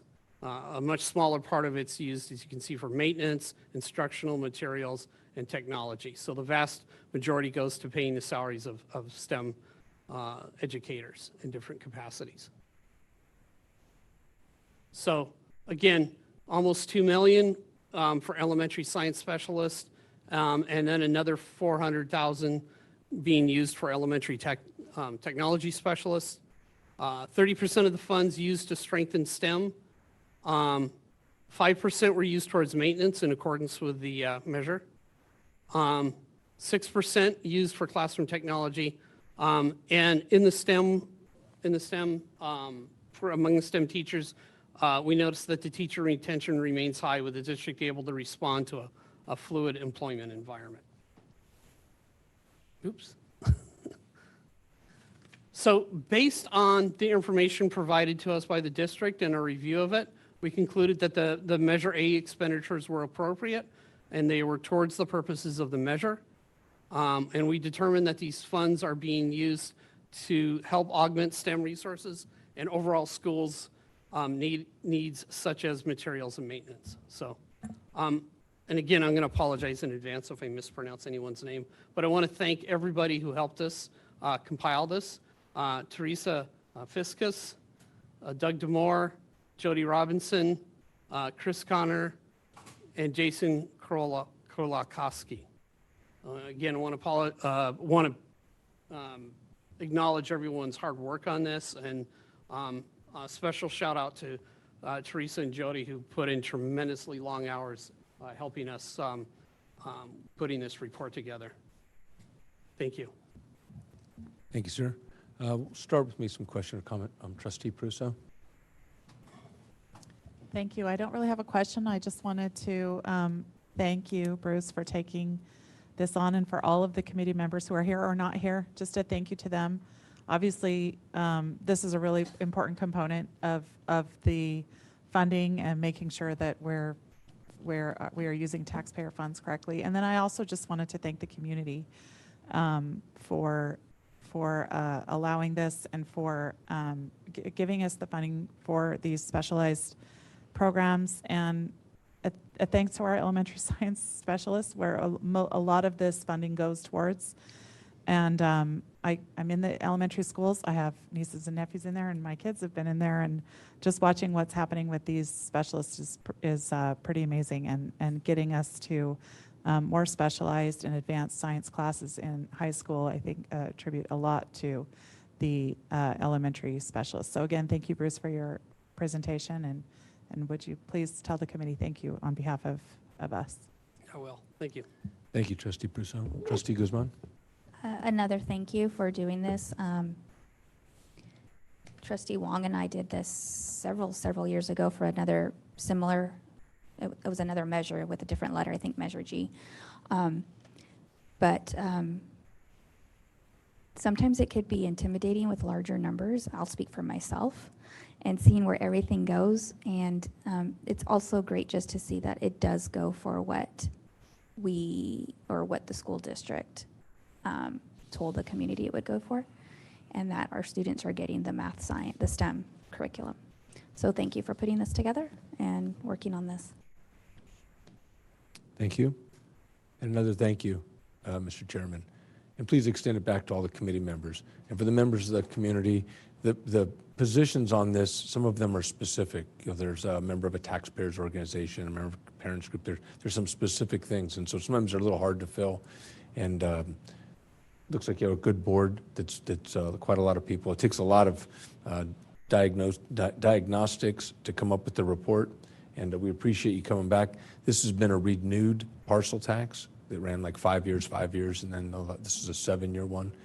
And it went for exactly what it's for. When the auditors come in, this group historically, and again, puts a very comprehensive document forth, and there's what they call, I think the standard is no findings, so it's a positive report. And so we really appreciate that, because that's what has ensured the long-term community support for education in this community. So your work helps preserve that. We really appreciate it. Thank you. Thank you.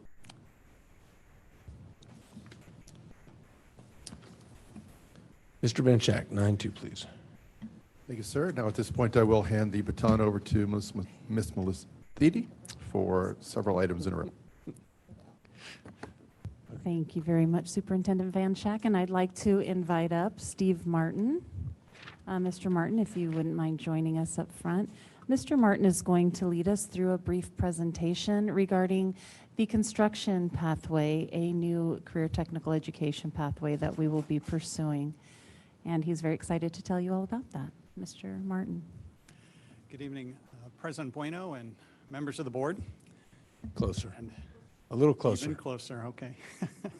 Superintendent Van Schack and members of Cabinet, thank you for this opportunity to share an update about the proposed transition of our Youth Build construction class into a new CTE pathway in residential and commercial construction at Del Val High School.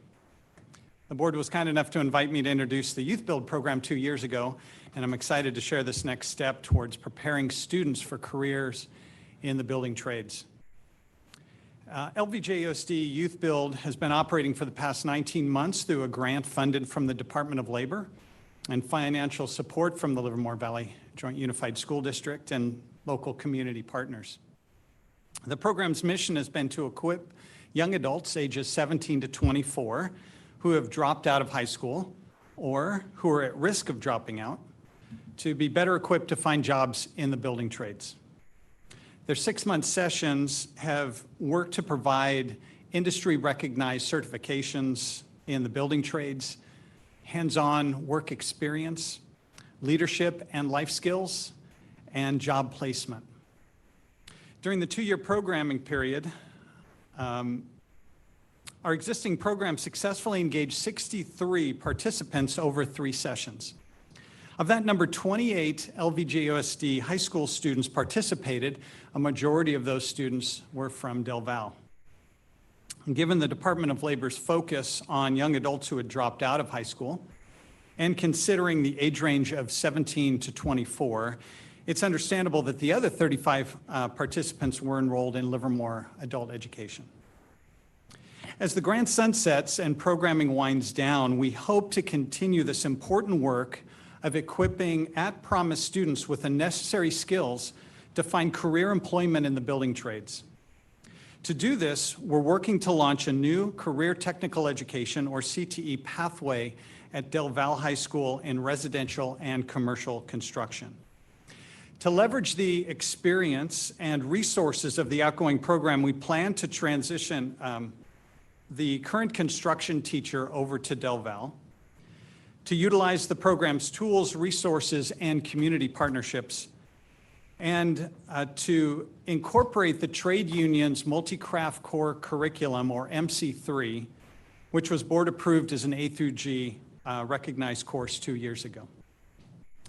Following the model of our CTE culinary pathway, Del Val would plan to develop this new construction pathway by offering 3 elective courses in the morning that equip students who might be exploring the building trades with practical and relevant skills.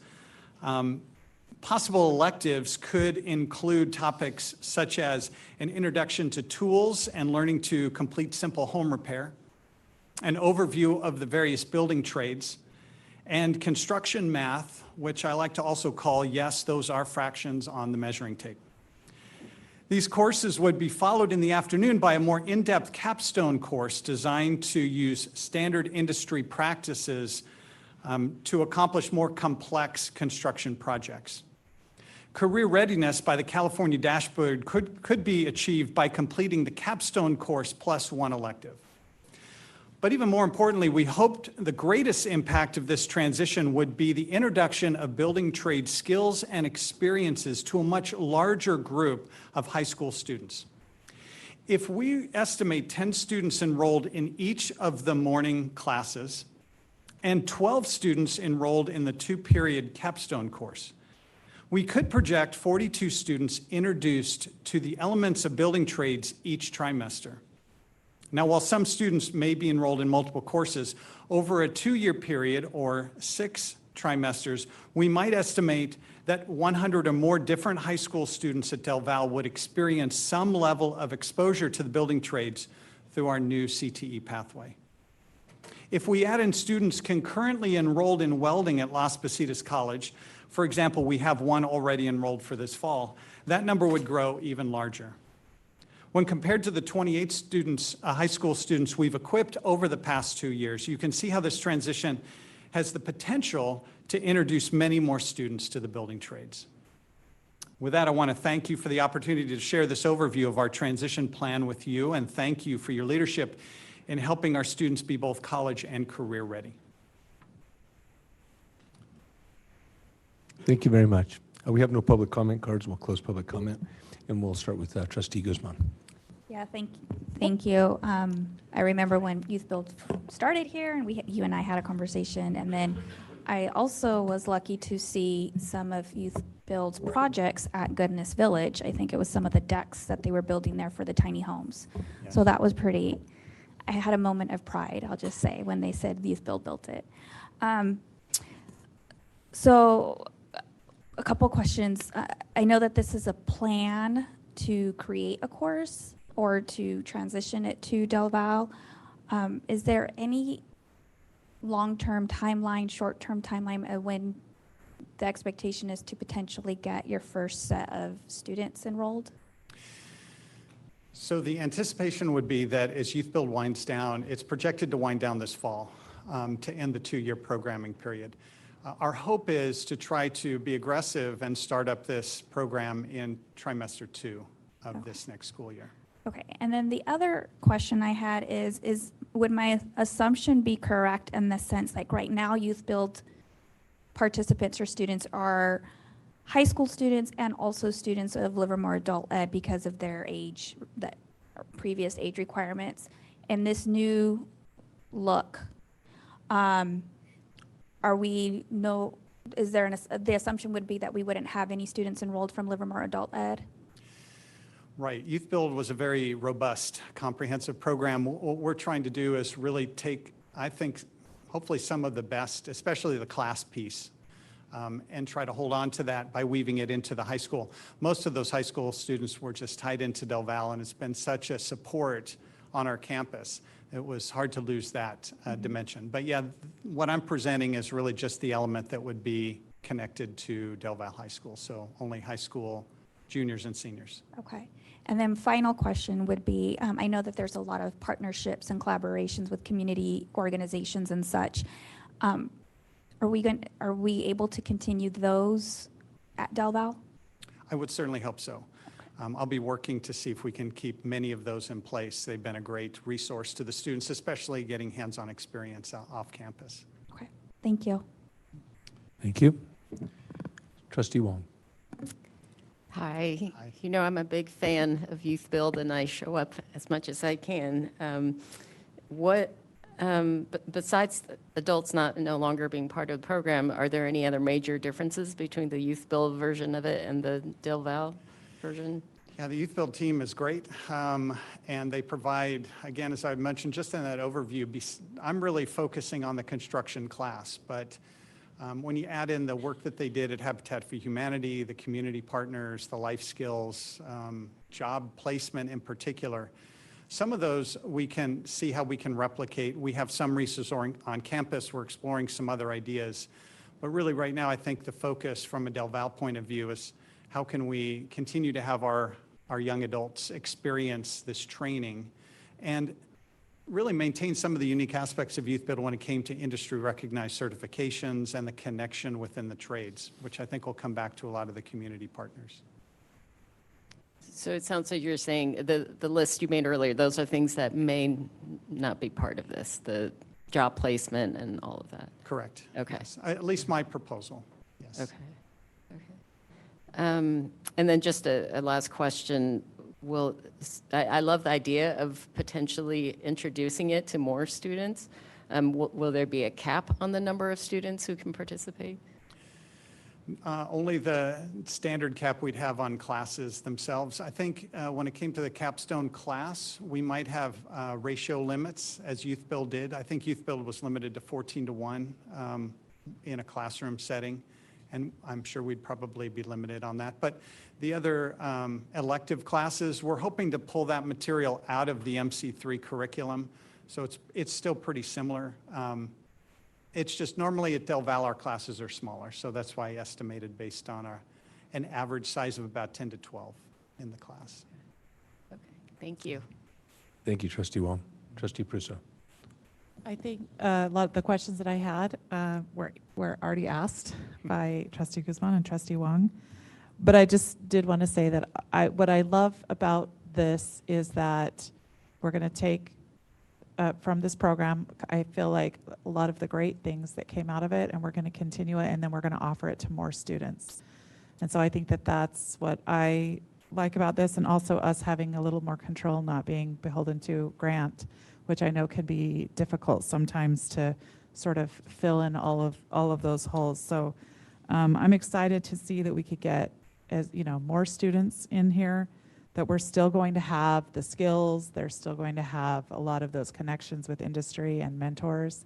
I think that's really important. And again, to me, just the more students, the better. And I think having it at Del Val is obviously a great idea. I think we're all fans of Del Val here, so I think I'm excited to see where this goes, and excited to see what you've done with it, and also just appreciative of what we've learned from Youth Build over the course of the last few years, and obviously how our students have progressed, because there's been some great success stories coming out of that. So thank you. Thank you. Thank you, Trustee Prusso. And I too want to express my enthusiasm for this pivot. When Youth Build came in, I'm a strong supporter of it and the federal side of it, and to bring that in, I know you're very passionate about it. Having Ms. Subiando here this evening, I know when we changed mid-course that you directed it for, it's been about 2 years, and then you were in a year, and then she's been doing it the next year. Right. How will it be overseen this time as we move forward? I think moving forward, it's really going to be encompassed as just part of the Del Val, again, as part of my presentation, part of the Del Val curriculum, which, as the board knows, we are always hungry for electives, but I think with the opportunity, which may be strange as we're sunsetting one program, but it provides the opportunity for us to incorporate a pathway that resonates with many of our students and has such a practical outcome post-graduation that I'm excited to see what can come from it. I think the shared passion amongst the people who have overseen it, the people that are overseeing it now, and then the shared need from the board, the view. And it's a long-standing thing that, I think that there's a lot of kids who move on, go to college, and they're overlooking these opportunities. I think to put them in before them. And I think eventually what I would like to see is it move beyond Del Val, and so that it's more inclusive of our two comprehensive high schools. It's a good spot to launch from, as you mentioned, the Culinary Academy, because there is such high interest. But I think that the trades are an avenue that shouldn't be, it's okay. I think it should be a desired pathway for a lot of people. And I think a lot of people, having been in the trades my whole life, there's a lot of people who just don't know about them. And I think this gives some people a lot of opportunity. So however that pivot goes, I'm anxious to see how that goes. I know it's going to be a challenge, but I'm glad to see that we're not walking away from what we've accomplished. There's a lot of kids who've gotten their diplomas, and we've re-engaged those kids. I'm a little sad that some of the kids who've been disengaged from education that we went out and grabbed won't have that opportunity, but I'm hoping this will be a preventative act going forward. Yes, yeah. And definitely it's so much more than just, say, a wood shop class. I'm probably Correct. dating myself when I say that. But to get into specifically residential and commercial and construction has such great possibilities for our students. So thank you. And I like the fact that you run it through the MC3, and Yeah. there's a lot of progressive ideas there. Can I ask a final question? Because I may Yes. have misunderstood this. So my understanding is that Del Val may have students coming and exiting throughout the year. And are these three courses, the 3 morning courses in the trimester, like an A, B, and C? Is there a progression? So if I come mid-year, am I going to miss out, or how can I catch up? Thank you for that question. And it is complex because I'd like to accomplish 2 different things, which we could discuss in more detail later. One I referenced was the career pathway. And I think for Del Val, in an educational sense, they really just need the capstone course and then any one of those electives. And that will lift them to being career ready on the dashboard. However, for the MC3 certification, so an industry certification, we're trying to design it that they would take either all 3 electives or 2 of the electives and the capstone, and they'll have to get the math course in. So they'll have 2 options, right? The one is the academic piece. We'll offer them another layer if they want to go deeper and get the industry certification. They do come and go, so we want to offer those options to students who may graduate early, that they at least had a sense of the exposure to tools and some of the construction principles and things that'll help them in the trades. Mm-hmm. Thank you very much. Appreciate it. If you could introduce 9-3, please. Much thanks, Mr. Martin. Ms. Thede, could you please help us through 9.3, which is the California Dashboard Local Indicators. Absolutely, I'd be happy to. Thank you so much. And I do appreciate the lead-in by Mr. Martin, because we are talking about our state dashboard, and our college and career readiness is one thing we're measured on, and this program will definitely help us in that regard. So California's accountability model is based on multiple measures. It's our CASP scores, but also what is referred to as the California School Dashboard, which looks like this. And it measures things such as absenteeism, suspensions, progress of our English learners, graduation rates. There's that college and career one with no data from 2022. English language arts, mathematics.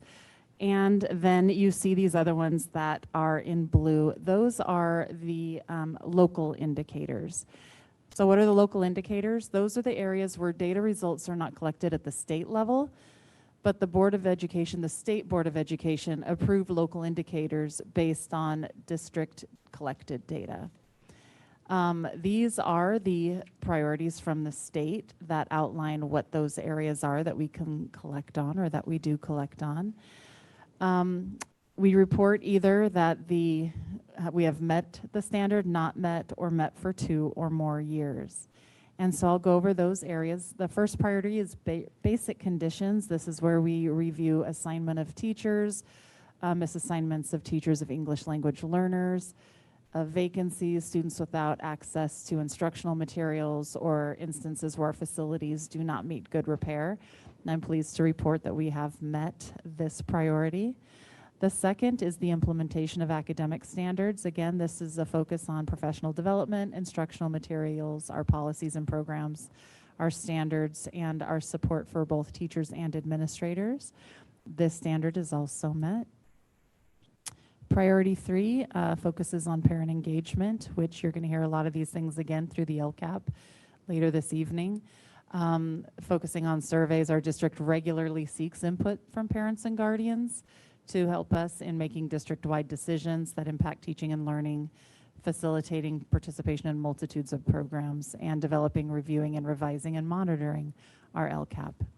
This priority was also met. Priority 6, and it skips over a couple because 4 and 5 don't apply to us specifically.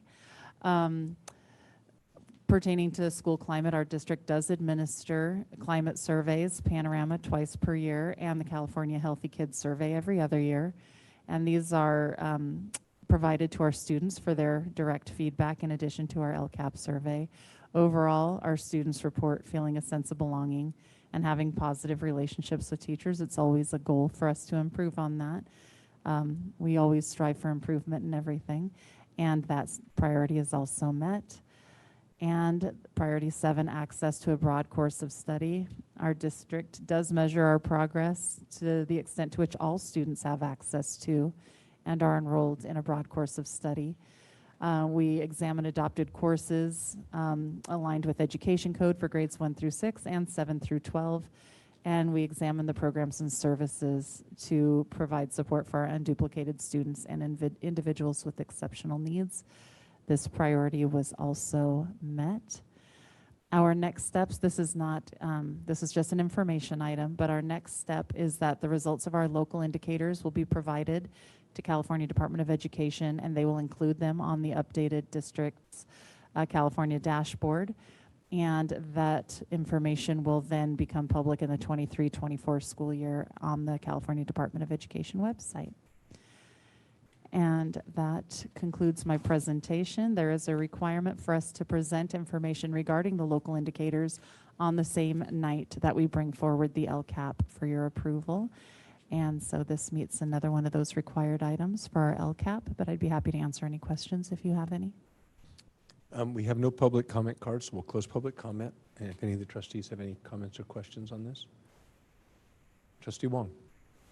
I just have one question, so I make sure I'm understanding this. And I feel like I've asked this before, but how we determine whether we've met the conditions is, does the state put out a rubric for us to make that determination, or how do we decide whether we've met it? So we are required to report on the information, and that is the primary consideration for having met the requirement. So that is the requirement, is that we report on Put out it. the, Correct. I see, okay, thank you. You're welcome. No further questions on that item? Thank you very much. Thank you. I believe we're moving into our discussion action items, and prior to doing so in that introduction, had a request that we have a small break. And so it's 8:53. We'll break to till 9 o'clock. At 9 o'clock, we'll come back 2100 hours. So we're in recess until then. Recording stopped.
Recording in progress.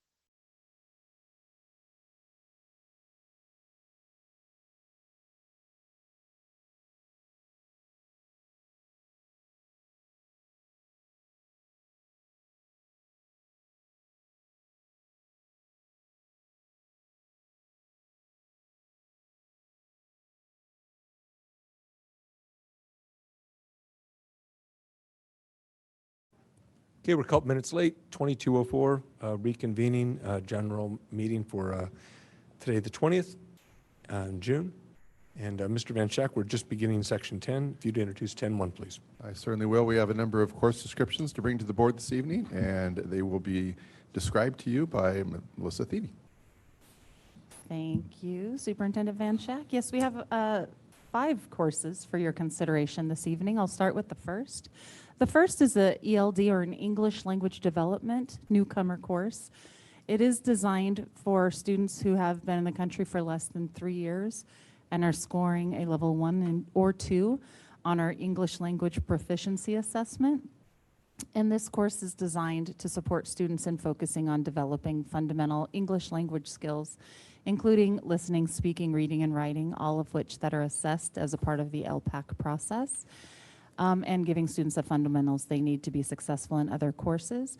The recommendation of our superintendent is to approve English Language Development newcomer ABC. Thank you.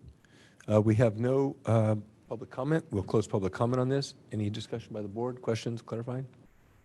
Okay, then this is an action item. I entertain a motion on this item. I move that we approve the superintendent's recommendation for English Language Development ELD, newcomer A, B, and C. I'll second. We have a motion by Trustee Guzman. It's been seconded by Trustee Prusso. Any questions on the motion? Madam Clerk, if you'd call the roll. Myself, aye. Trustee Wong. Aye. Trustee Guzman. Aye. President Bueno. Aye. That motion carries unanimously 4-0 in the absence of Trustee Drone. Thank you. Our next course is Financial Life Cycle Mathematics. This course is designed to provide students with fundamental concepts in personal finance using the necessary math to give them versatile theoretical understanding. The math content is taught at the level of Algebra 2, and it gives students real-world connection between complex mathematical concepts to understand their comprehension of both math and their application in the practical world. And the recommendation of our superintendent is to approve this new course, Financial Life Cycle Mathematics. Thank you very much. I believe we have one speaker card on this, and I would call up Rohan Samtani.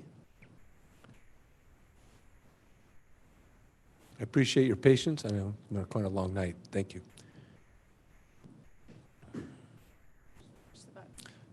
You're red, and just keep it about. Can you guys hear me? Mm-hmm. Okay. Perfect. Good evening, everyone, and all board members. I'm Rohan Samtani, and I just completed my junior year at Livermore High. I first wanted to thank LVJUSD for giving me the opportunity to give a public comment today. I wanted to talk about financial literacy in our community as it relates to this course. Student debt is on a constant rise, and our economic environment is also constantly changing. These changes have resonated with me, and as a student at Livermore High and in this diverse community, I've observed that there are not many resources available in our community to learn about financial literacy. Learning about personal finance is essential as it will help mitigate these issues, and the future generation will be equipped with the knowledge necessary to ensure financial security.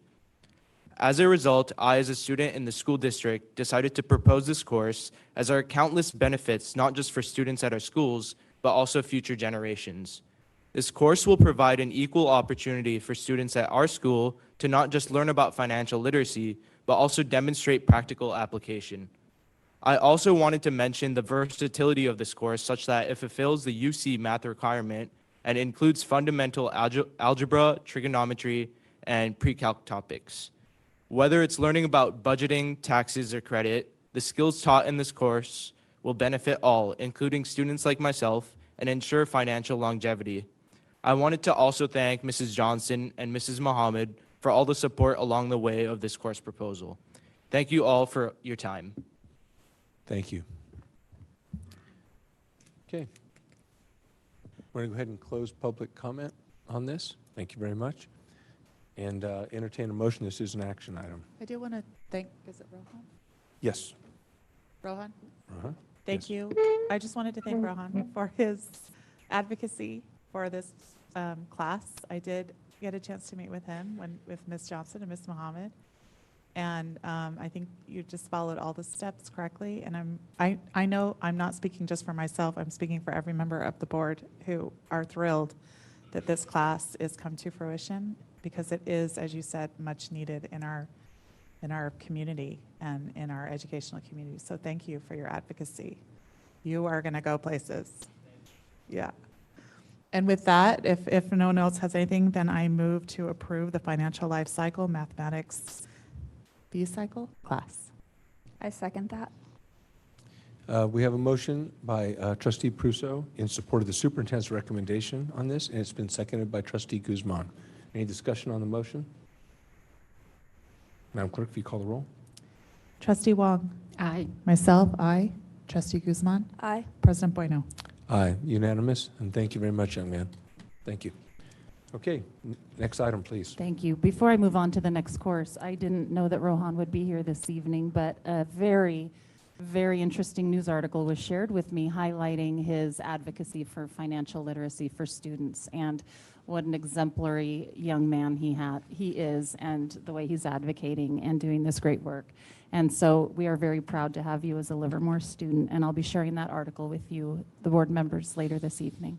Congratulations on that highlight article. It was very impressive. The next course is Principles of Health.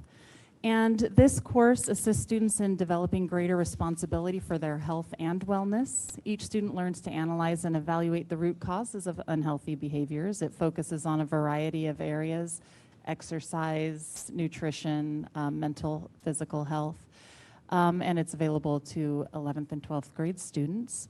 And our superintendent's recommendation is to approve this new course, Principles of Health. Thank you.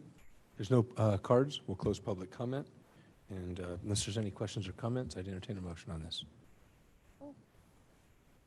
None? Our audience Nope. is saying they might have cards. Oh, never mind. I don't think so. Hey. 10-3. Nope. Nope. 8s are not 3. Thank you. Okay. I'd entertain a motion on this. I move that we approve the new course, Principles of Health. I second that.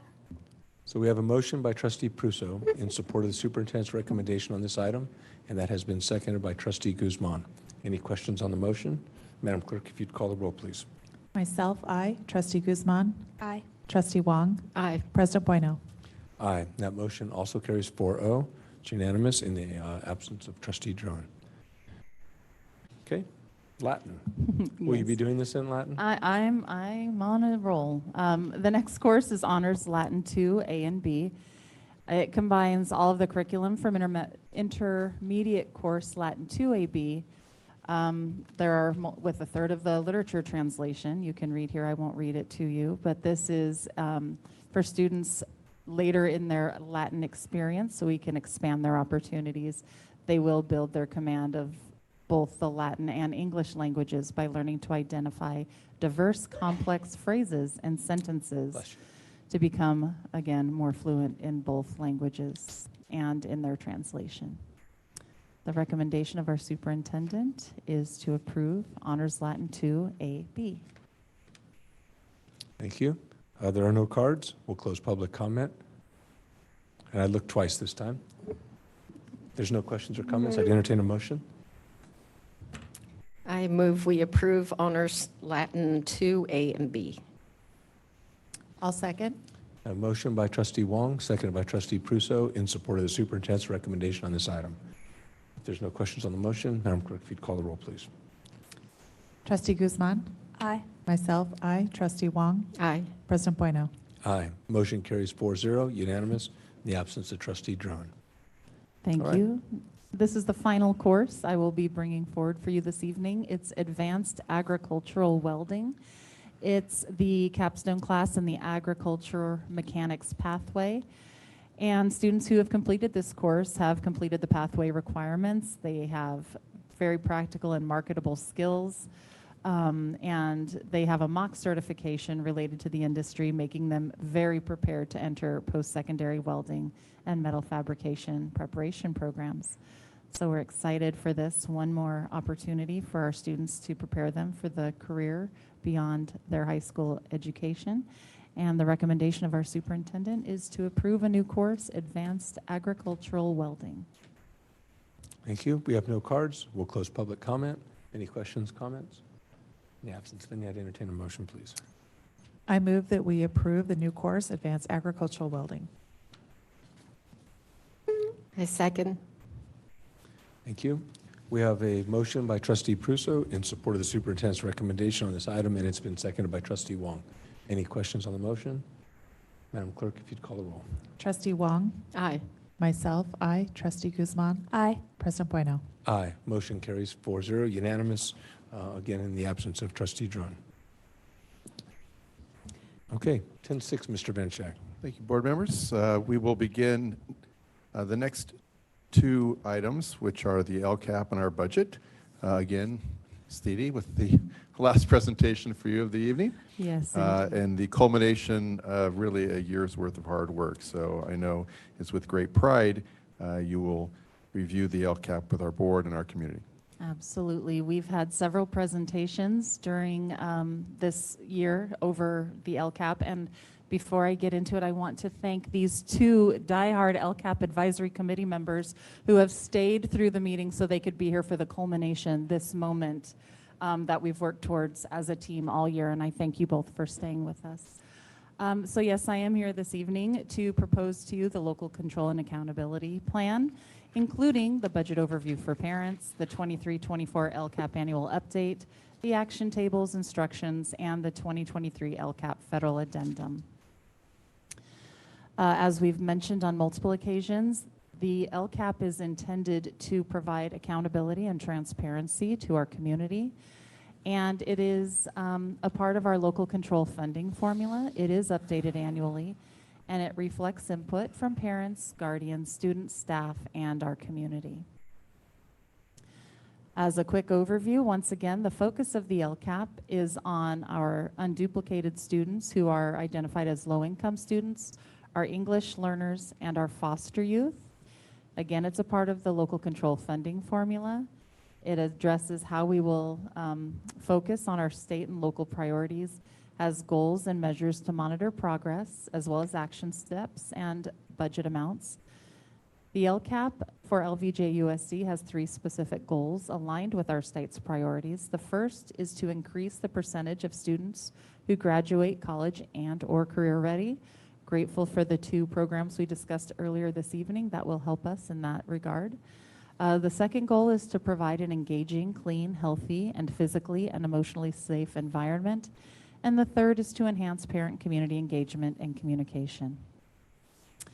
Back in December, our board appointed LCAP advisory committees, and those are the DLAC, the District English Language Learners Advisory Council, as well as our LCAP advisory committee.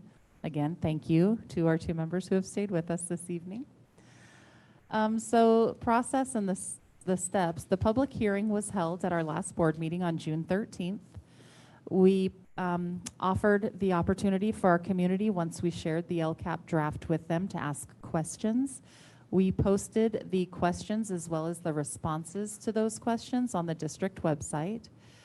From here, we will place the approved LCAP, assuming and hoping that it is approved by our board this evening, including the annual update and federal addendum that will go up on our district website after approval. It currently has draft on it.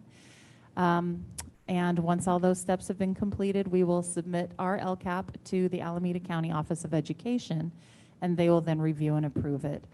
And from there, they will submit it to the State Board of Education for final approval.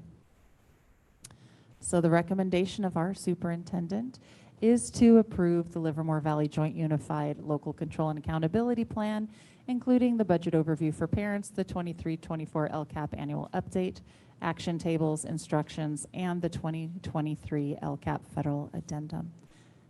I'd be happy to answer any questions if you have any. Thank you very much. There are no cards on this. We'll close public comment. And in the absence of any drum roll, I'd ask if there's any questions on the LCAP. Trustee Prusso? I don't have any questions. I have a comment, and for the yeah, cross your fingers. For the people who maybe are here or listening to this for the first time, and it seemed like such a short little presentation, I just wanted to point out that this is a culmination of a lot of work, and also big thank you to our LCAP committee members, particularly the two who are here, but to all the other members as well. This is all kinds of stakeholders, including students, parents, members, of our community, teachers. I know that it's a lot of work, and it's also just basically everything is right here. And we had a more detailed presentation of the plan at the last board meeting, and this is the one where we vote on it. But I just wanted to say thank you to Dr. Thede also. I know it's a lot of work, and she has been working on it all year with our committee. So anyway, just a big thank you. We understand the work that goes behind this. Thank you. I too would share those sentiments in terms of how much goes into this. And for the members of the public, this is probably the most comprehensive document that governs funding for this district. And so it's all encompassing, it catches everything. There's specific members from our community that participate in it, and it's very, very broad. So thank you for the presentation. That's why it takes so many people might be thinking when they watch this, didn't we just see LCAP? But it's that big of a deal where it comes through and there's public hearings and all the meetings on the side, and so this is the culmination. So yes, I was saying just the drum roll, but I know that there is somewhat of a drum roll when we approve the LCAP and submit it. So thank you very much.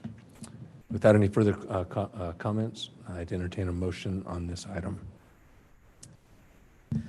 President Whiteo, I move that we approve the Livermore Valley Joint Unified School District Local Control and Accountability Plan. A second.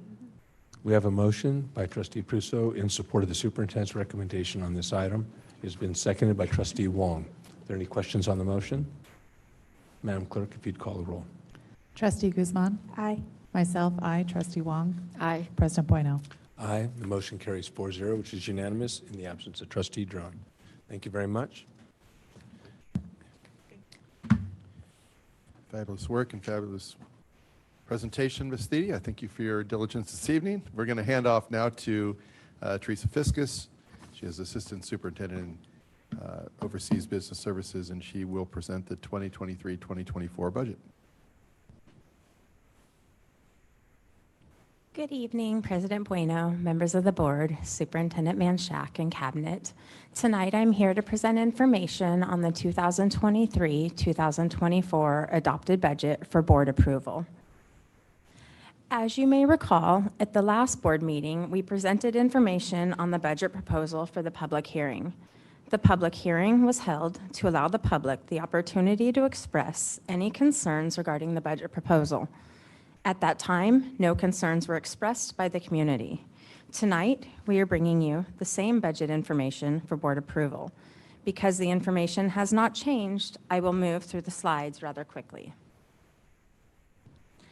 So our budget operates 15 funds. Tonight's presentation will focus on our general fund, which is our main operating fund of our school district. Our budget timeline for the 2023-2024 school year is shown here. So tonight we are bringing the adopted budget for board approval. Once the state enacts their budget, we will have 45 days to make a revision to ours. We will bring that back for board approval. Our first interim budget report will report any changes to our budget through October 31st and will be presented to the board in December. And then the second interim budget report will report any changes through January 31st and will be presented to the board in March. Our budget summary is shown here. So we are still estimating a beginning balance of $22,264,327 with revenues of $192,609,512. Expenditures of $205,299,216, resulting in an estimated ending balance of $9,585,635. Revenue assumptions have not changed, so we are still using the governor's May revision proposal, which includes an 8.22% cost of living adjustment, has no additional adjustments to the base of the local control funding formula, and the universal transitional kindergarten add-on is still at $3,044 per student. Our average daily attendance is projected to be funded at 12,632. It's based on a rolling average of our prior 3 years. We have removed all one-time revenues from the budget, and we are projecting that the Measure A parcel tax will bring in approximately $4 million in revenue. Our revenues are shown here for you. The most important piece that I would like to point out again is that if you look at the total of our LCFF or local control funding formula revenue and our other state revenues, those do equal 88.3% of our total revenue, which is why we are so significantly interested in what the state does with their budget. Our expenditure assumptions have not changed either. So we have still included the ongoing competitive compensation adjustments of 6% that began on March 1st, and the additional 3% beginning July 1st, 2023 was included for all employees. We've included the adjustment to the CalPERS employee retirement system. There was a slight increase there. And then we've added the decrease to the state unemployment insurance rate. Our staffing ratios remain the same as 2022-23. All of the expenditures that Ms. Thiede just presented in the local control accountability plan are included in our budget, and we are projecting a transfer to the Tri-Valley Regional Occupational Program of $1.4 million, which is offset with the $1.2 million that organization brings in for the CTE incentive grants. Our expenditures are shown here. Most important piece of this chart is that we are in the business of people. 85.9% of our total expenditures are spent on staffing. Multi-year projection is shown here. Most important piece to note is that we are projecting a positive ending fund balance in each of the 3 years. We are also projecting that we will meet our legally required 3% reserve for economic uncertainties. I would like to point out that the multi-year projection does include a reduction of $6 million in the 24-25 fiscal year.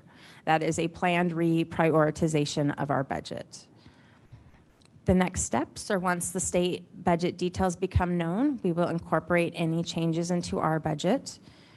We have 45 days to publish that revised budget, and we will use any current information from the state, any updated staffing and enrollment projections at that time, and any additional board decisions before then. We will present the 45-day revised budget for board approval at the August board meeting. And with that, the superintendent's recommendation is that the board approve the 2023-2024 adopted budget as presented. Thank you very much. We have no comment cards, so we'll close public comment on this item. Any comments, questions? Trustee Guzman. Thank you, first of all, for doing this and also sitting with me. But I have a question about when it's 45 days after, we still have 45 days after getting the governor's or the state budget, right? When do we expect to get the state budget? Do we know?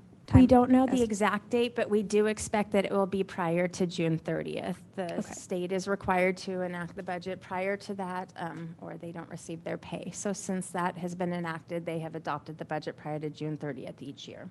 Got it. Okay, thanks.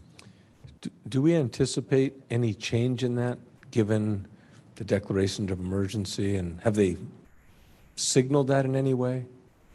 We are hearing some rumors of some changes to the governor's budget proposal. They are changes that we are happy to hear and we hope are true when the state enacts their budget. At this time, we have heard that the Senate and the legislature have rejected the governor's proposal to pull back the full amount of the one-time funds. So they have significantly reduced the reductions that were proposed by the governor around the 2 one-time block grants. And so, as I said, we are significantly hoping that that moves forward, because that would have a significant impact on our budget. Those were revenues awarded to our school district in the state's budget last year. Our district moved forward with plans on how to spend that funding. And so if the governor does pull back funds that was already awarded to our school district, it will require additional reprioritization on our part. I understand. I guess what I'm saying on the signaling is, I don't want to say that it's unprecedented, because I don't know how far back it goes, but with those emergency declarations by many counties, and that, and when I say that's relative to people filing their income taxes, and that being a key source of state funding, have they signaled at all how they're going to address that with people not having to file? And like June 30th is the normal date, but with them not them accepting state income tax returns so late, if that's going to, is June 30th still the mandate, or have they signaled that they may extend that again? So yes, June 30 is still the mandate for the state budget. And so you are correct, President Bueno, that they have extended the tax deadline, which is having an impact on the state's ability to predict the revenues that will come into the state. And based on that, they still have to make a budget proposal and adopt it by June 30. So they're going to have to do that based on some estimates of how much revenue they think will come in the later months in the tax returns. Okay, thank you very much. I'm just going to point out that just to support Ms. Fiskus, the word sort of on the street in Sacramento, the Assembly and Senate, the budget that they sent to the governor for approval, which the governor can still redline if he chooses to, eliminates about 85% of the pullback. So not all of it, but a significant portion of the $6 million that they said, hey, you guys need to create a plan just in case, which we did. We sent it to the county. You know, it indicates, some of the speakers tonight talked about cuts of teachers and things like that. That was part of our what if plan. And so right now, the word that we hear is that we aren't going to have to enact a what if plan, because most of that funding is going to end up staying with the school district. So that's some really positive news, and hopefully we can move on to the next things that we need to do. Okay, thank you. All right, with no further comments, question, I entertain a motion on this item. President Bueno, I move that we approve the 2023-2024 adopted budget as presented. I second that. We have a motion by Trustee Pruso that's been seconded by Trustee Guzman in support of the superintendent's recommendation on this item. Yep, if there's no questions, yeah, please call the roll. Myself, aye. Trustee Wong? Aye. Trustee Guzman? Aye. President Bueno? Aye. That motion carries 4-0, unanimous, in the absence of Trustee Drone. Thank you. Okay, 10-8. Thank you. I would like to invite up Ms. Amy Robbins. She's the Executive Director of Human Resources. She's going to present you with the next 4 items that all have to do with our yearly process of renewing senior management contracts.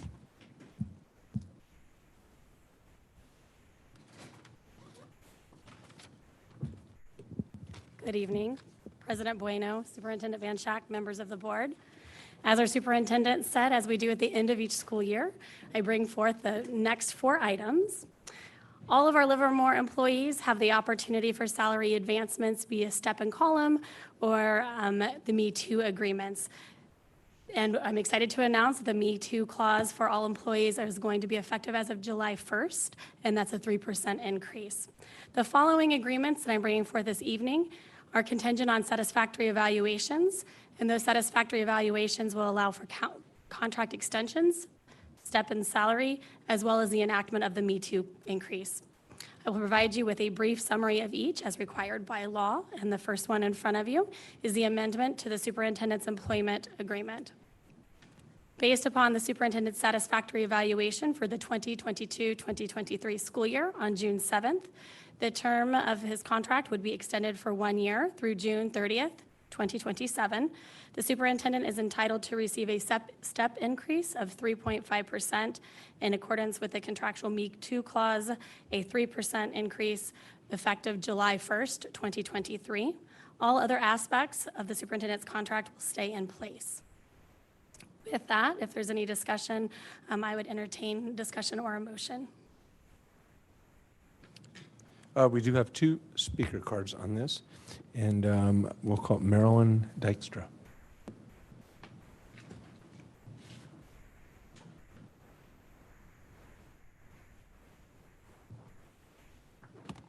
Good evening. Good evening. Mr. Bueno, trustees, staff. My name is Marilyn Dykstra. I've been a Livermore resident for the last 27 years. And I'd like to speak on agenda number 10.8. I ask, please renew the contract of Mr. Van Sack as supervisor. He is a man who listens, a rarity worth every penny he's paid. At a high school meeting about 8 years ago concerning our son, he was the only administrator who listened to the concerns of my husband and me. In 2017, again, as part of a group of community members, we met with Mr. Van Schack and Mr. Bueno about the safety of Latino children in school. They both listened and worked together with us to safeguard Latino children. As a parent and community member, I greatly appreciate Mr. Van Schack's ability to listen and resolve concerns. Please renew his contract as supervisor for the next year and following years. Thank you. Thank you. And we have another speaker. We see your flags. And Joanne Morrison.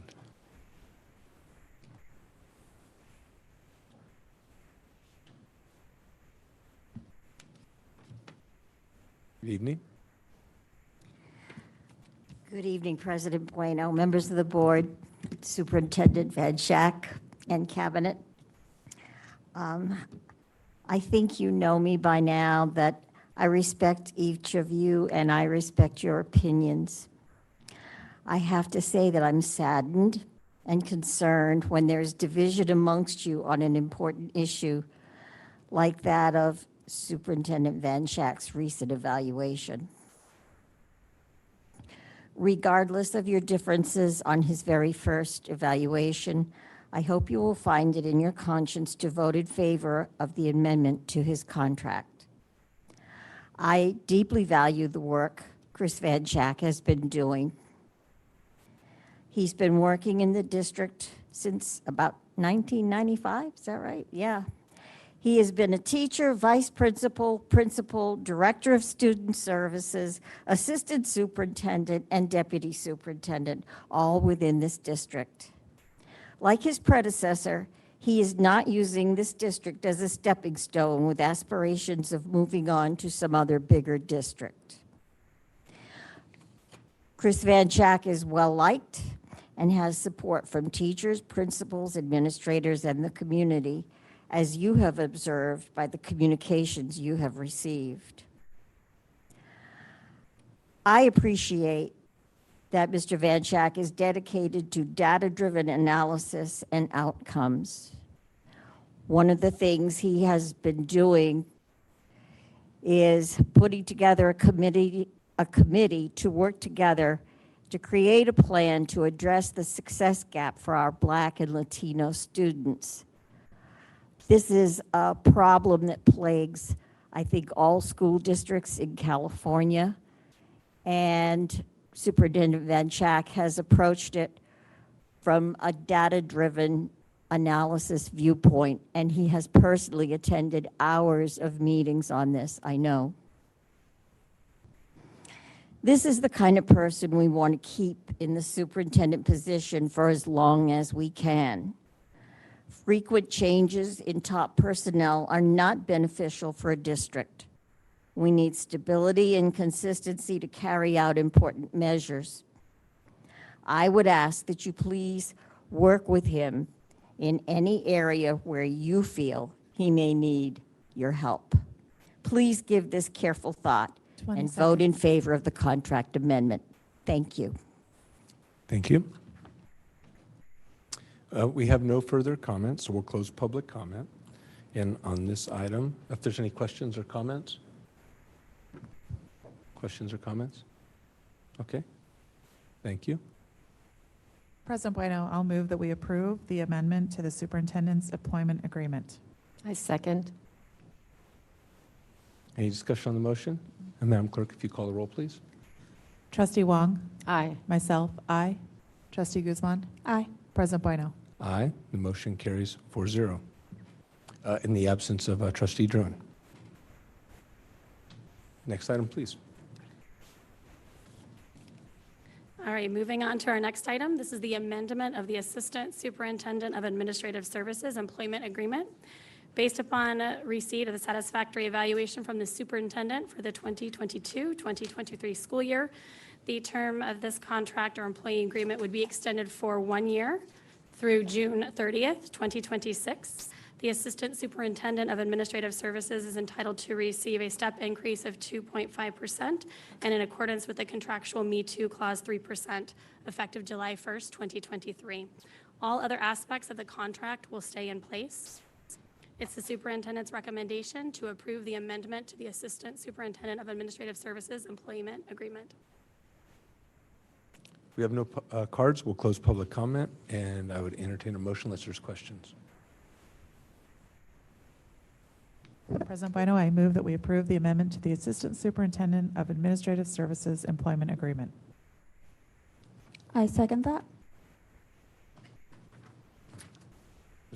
You did? Yeah, I you- did. Guzman. Okay. So, yeah, Trustee Pruso and Trustee Guzman. Any question on the motion? Then, Madam Clerk, call the roll, please. Trustee Guzman. Aye. Myself, aye. Trustee Wong. Aye. President Bueno. Aye. That motion carries 4-0 in the absence of Trustee Druin. Next one. The next item is the amendment to the Assistant Superintendent of Business Services Employment Agreement. Based upon a satisfactory evaluation from the superintendent from the 2022-2023 school year, the term of this employee agreement would be extended for 1 year through June 30th, 2026.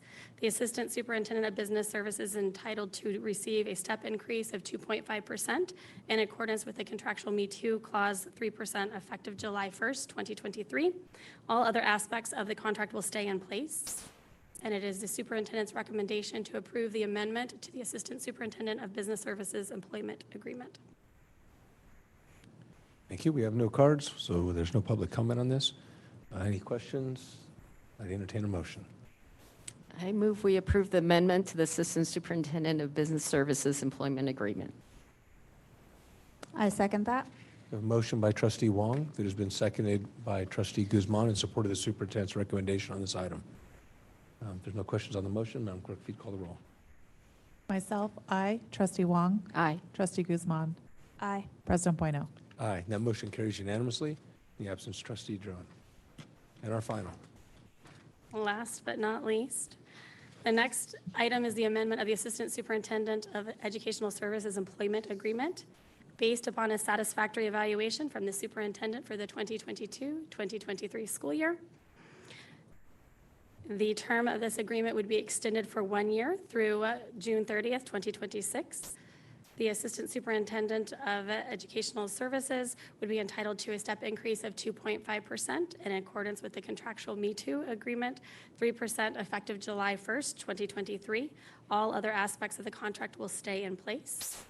And it is our superintendent's recommendation to approve the amendment of the Assistant Superintendent of Educational Services Employment Agreement. Thank you. We have no cards. We'll close public comment and entertain a motion in the absence of any questions or comments. I move that we, I move that we approve the amendment to the Assistant Superintendent of Educational Services Employment Agreement. Say that fast 3 times. Yeah, there's a lot of. I second. So we have a motion in support of the superintendent's recommendation by Trustee Guzman. It's been seconded by Trustee Wong. Any discussion on the motion? Madam Clerk, if you'd call the roll on this item. Trustee Guzman. Aye. Myself, aye. Trustee Wong. Aye. President Bueno. Aye, and that motion carries unanimously. Thank you for the presentation. And we are going to move into, let's go, the last one. I think we're going right into our consent. Let's see, I think it's 11-2 through 11-13. We have no cards, so unless someone would like to move, separate an item, if we want to move them all, it's 11-2 through 11-13. President Bueno, I move that we approve consent items 11.2 through 11.13 in their entirety. Thank you. I second. A motion by trustee Pruso. It's been seconded by trustee Wong. Moving all consent items in their entirety. Any discussion on the motion? Madam Clerk, if you'd call the roll. Trustee Guzman. Aye.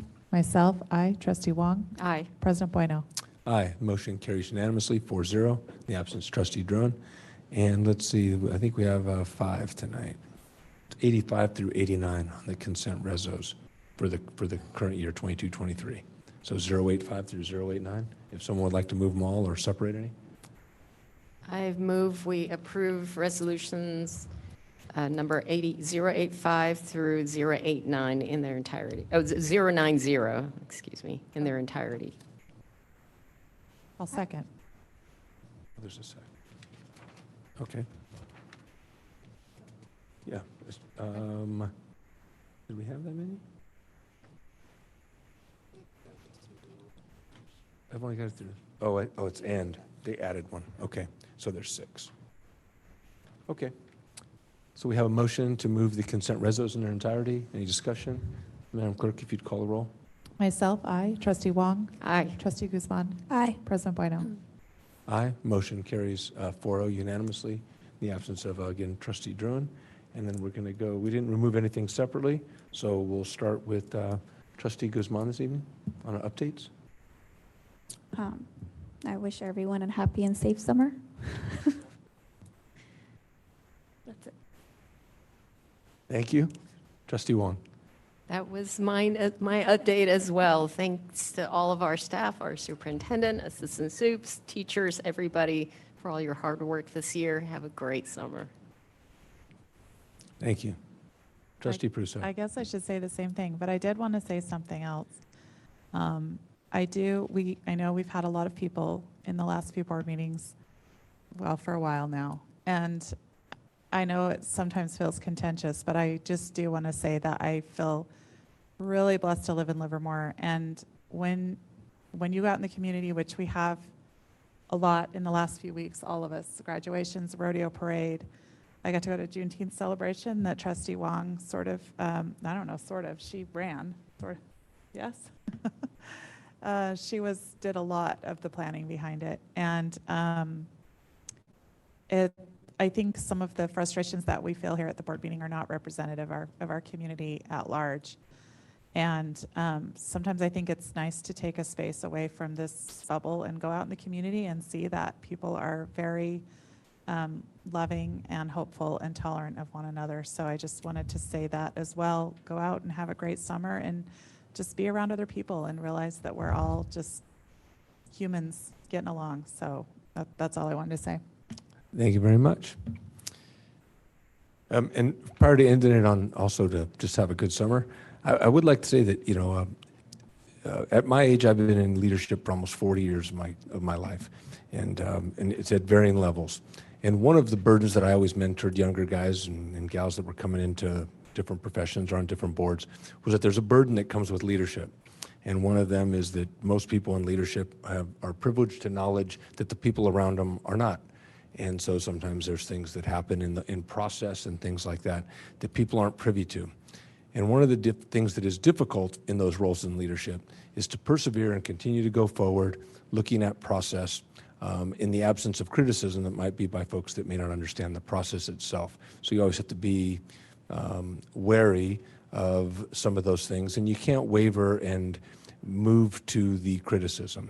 So I just want to reassure folks that in this time of national tribalism, where where people set lightning rods into the ground and cause. My goal on this board has been, someone who left my profession, to come here and serve kids in this community, and that's unwavering. And so a process that we have to go through here, any process that we go through here to get results, if people want to mischaracterize or to use that to try to cause wedge issues, and it seems like that's just something that happens at the national level, and I don't want to see it happen here in this community. So when people look and may not understand a process but look to use that as a wedge issue to divide things, I can be certain when I tell you that I am committed to serving the kids of this community. And that was my goal when I came here, and it'll be the goal when I leave here. And it's through continual process improvement and trying to seek excellence for the kids in our public schools, period. And I hope that everyone has a really good summer and give every opportunity we can to Livermore kids, every opportunity, whether that's working, giving them some summer jobs, whatever that is. If we can help Livermore kids, we're helping this community because that's our future. Mr. Banchak. Thank you, sir. Not to sound redundant, but I do want to say thank you. It is a bit cliche to say that it takes a village to raise a child, but it is indeed true. We have 13,000, and we have the opportunity and the privilege to share in that responsibility with members of our community, parents, and other community members. 18 schools, 1,500 employees from a number of different organizations, and all coming together really with one goal in mind, and that's to provide the opportunity for our students to be really as good as they can be. And so I'm really proud and I'm thankful. And despite some of the challenges that we've had in the past year about division of our community, I think we're all committed to moving forward and coming together next year and seeking improvement in areas of weakness and seeking to fortify areas of strength. And so I just want to again say to those members of CSEA and SAIU and LEA and CMC, thank you so much for the efforts. 1,500 people did amazing work with 13,000 students, and we're eager to begin our planning for next year. So thank you, and once again, good summer to everyone. Thank you. With no further business, I will adjourn the meeting in honor of the 1,500 folks that are dedicated to the kids of this community.